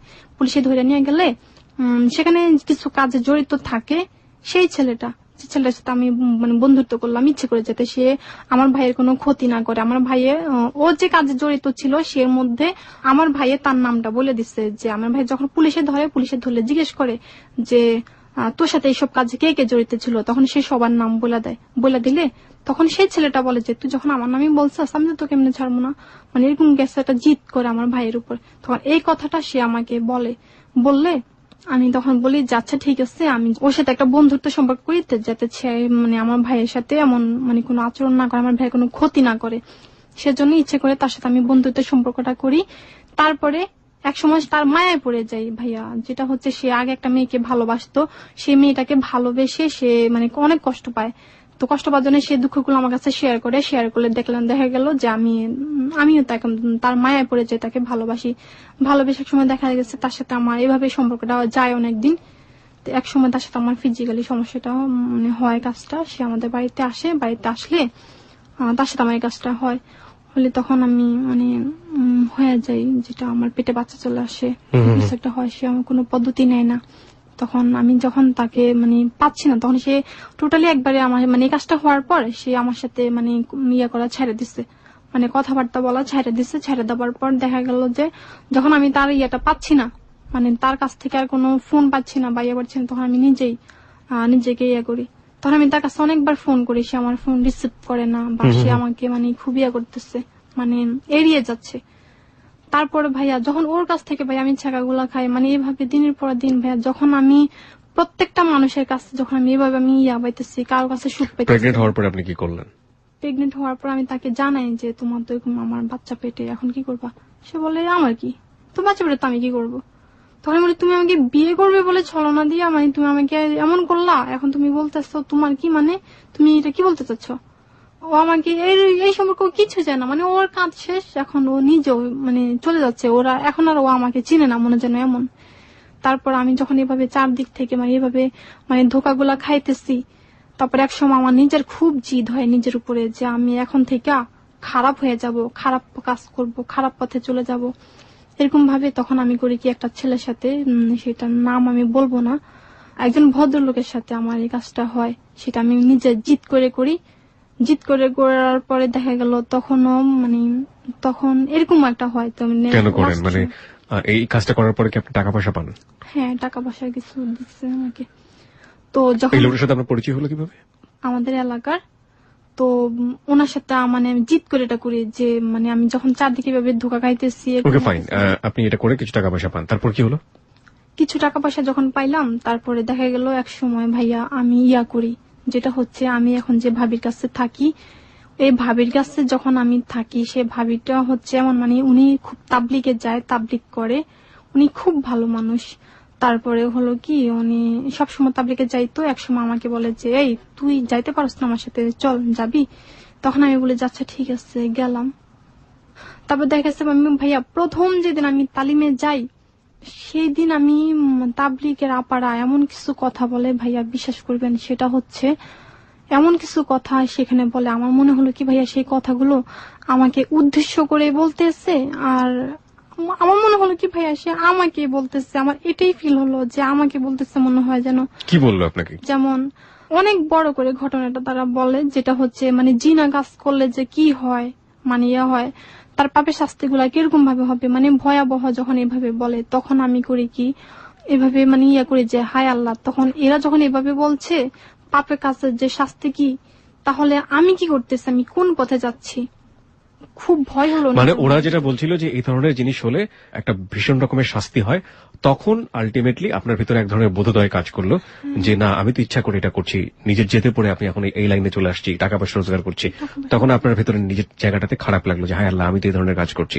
সেটাই বলছেন আপনি, তাই তো? হ্যাঁ, তারপর সেটা হচ্ছে ভাইয়া তারা এইভাবে বলে, যেটা হচ্ছে এই মুহূর্তে যদি কেউ খারাপ কাজে মানে হয়, তাহলে মানে মাথা দিয়ে যদি কেউ চিন্তা করে যে তুমি খারাপ কাজে যাবে, তাহলে আল্লাহ পাক ইচ্ছা করলে তোমাকে পাগল বানিয়ে দিতে পারে। অথবা তুমি যদি চিন্তা করো যে যে পথে তুমি পা বাড়াচ্ছ, আল্লাহ পাক ইচ্ছা করলে তোমাকে পঙ্গু বানিয়ে দিতে পারে। যে হাতে তুমি খারাপ কাজ করবে সে হাতটাও আল্লাহ তোমার পঙ্গু করে দিতে পারে। মানে এরকম ভাবে যখন বলে ভাইয়া, তখন আমার ভিতরে ফিল হলো যে আমিও তো এসব কাজে জড়িয়ে যাচ্ছি, হায় আল্লাহ তাহলে আমি কোন পথে যাচ্ছি, এখন আমি কি করব। তখন ভাইয়া আমি সবকিছু ছাড়া দিয়ে আমি ভালো হতে চাচ্ছি। আর আরেকটা হচ্ছে কি ভাইয়া, মানে ভালো তো হতে চাচ্ছি, ভালো এখন হয়েও গেছি ভাই, এখন আর আমি খারাপ কাজ করিও না, খারাপ পথে যাইও না। সেটা হচ্ছে এজন্য আমাকে আমার ভাবি অনেকটা পরিবর্তন করেছে। আমি ভাইয়া অন্যান্য বাসায় যখন কাজ করি তখন দেখা গেল কি অন্য বাসায় আমি নামাজ পড়তে পারি না ঠিক মতো, কিন্তু দেখা গেল এইখানে যখন আমি এইভাবে মানে দেখা যাচ্ছে আমি একটা কাজ করতেছি, ভাবি এসে আমাকে বলে যে আখি তুই কি কি কাজ করতেছিস, তখন আমি বলি যে ভাবি আমি এই কাজটা করতেছি, তখন ভাবি বলবে যে দে তোর কাজটা আমি করি, তুই গিয়ে নামাজ পড়ে আয়, এরকম কিছু একটা বলে ভাবি আমাকে অনেক সময় দেয়। তো এই জিনিসগুলো ভাবির আমার কাছে খুব ভালো লাগে। একটা বিষয় হচ্ছে ভাবি আসলে আমাকে ভালো পথে আনার একটা না হলে আমি আগে হয়তো আজকে জিদ করে অনেক খারাপ হয়ে যেতাম ভাইয়া। আমি হয়তো আজকে এখানে সংক্ষিপ্ত করে বলছি যেহেতু সময় খুব কম সেজন্য। আর আমি বলবো যে মানে কি বলবো ভাইয়া, আমি এখন মানে সত্যি ভালো হতে চাচ্ছি, কিন্তু ভালো হবার সুযোগটা ভাইয়া চারপাশের মানুষ আমাকে দিচ্ছে। আপনি এখন কি করে সময়, আপনার টাকা পয়সা রোজগার বা দিন চলে কিভাবে এখন? আমি বাসায় কাজ করি ভাইয়া। লিসেনারদেরকে আমি বলতে চাই যে আমার মতো অনেক আঁখি এই সমাজে যারা জিদ করে তারা খারাপ পথে চলে যাচ্ছে, সেই লিসেনারদেরকে আমি বলবো তারা জিদ করে যেন মানে কোনো খারাপ কাজে লিপ্ত না হয়ে যায়। তোমরা প্লিজ ভালো হয়ে যাও, আমার মতো আখির মতো খারাপ। আপনি যে গার্মেন্টস সম্পর্কে যেটা বলছিলেন, আপনার গার্মেন্টস এর অভিজ্ঞতার কথা একটু জানি, যে গার্মেন্টস নিয়ে যে ব্যাপারটা, যে অনুভূতিটা আপনার মধ্যে ছিল, আপনি এরপরে গার্মেন্টস এ কাজ করার কোনো চেষ্টা করেছেন বা এখনো করেন? এখনো আমি মানে চেষ্টা করছিলাম এই বাসায় আসার পরে, কিন্তু এই বাসায় আসার পরে দেখছি এই বাসায় আসার আমার একটা ইচ্ছা ছিল এই জন্য যে এই বাসায় কাজ করে কিছু টাকা পয়সা হলে এই টাকা পয়সা গুলো নিয়ে আমি গার্মেন্টস এ চলে যাব, গার্মেন্টস এ চাকরি করবো, আমার একটা করি। কিন্তু কেন যেন ভাই আমার গার্মেন্টস আমার যাওয়াই হয় না। সবকিছু ছেড়ে দিয়ে আমি এখন মানে তাবলিগ করি। আমি এখন রাইট নাও আপনি আমাকে শুধু একটা জিনিস বলেন আখি, আপনি এক্সিস্টিং যে বাসাটাতে আছেন সেই বাসার সমস্ত সত্য কি আপনি পারবেন লিসনারদের সামনে তুলে ধরতে?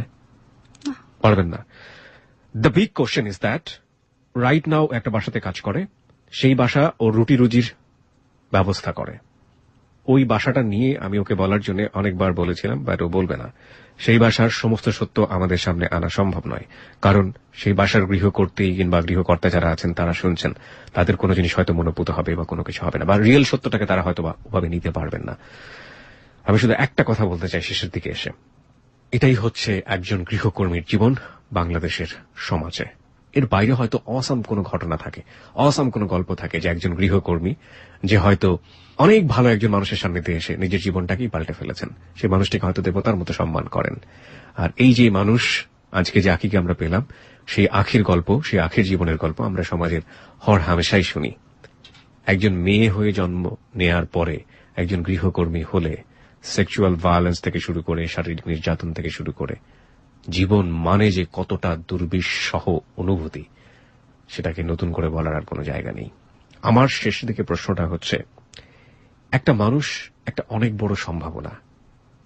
একজন মানুষ একজন বিজ্ঞানী হয়, একজন মানুষ একজন ডাক্তার হয়, একজন মানুষ একজন ভালো খেলোয়াড় হয়, একজন মানুষ একজন বিশ্ববিদ্যালয়ের শিক্ষক হন, একজন মানুষ খুব ভালো বক্তা হন, খুব ভালো ইন্সপিরেশনাল থট নিয়ে সমাজে বসবাস করেন, খুব ভালো সুশীল সমাজের প্রতিনিধি হন।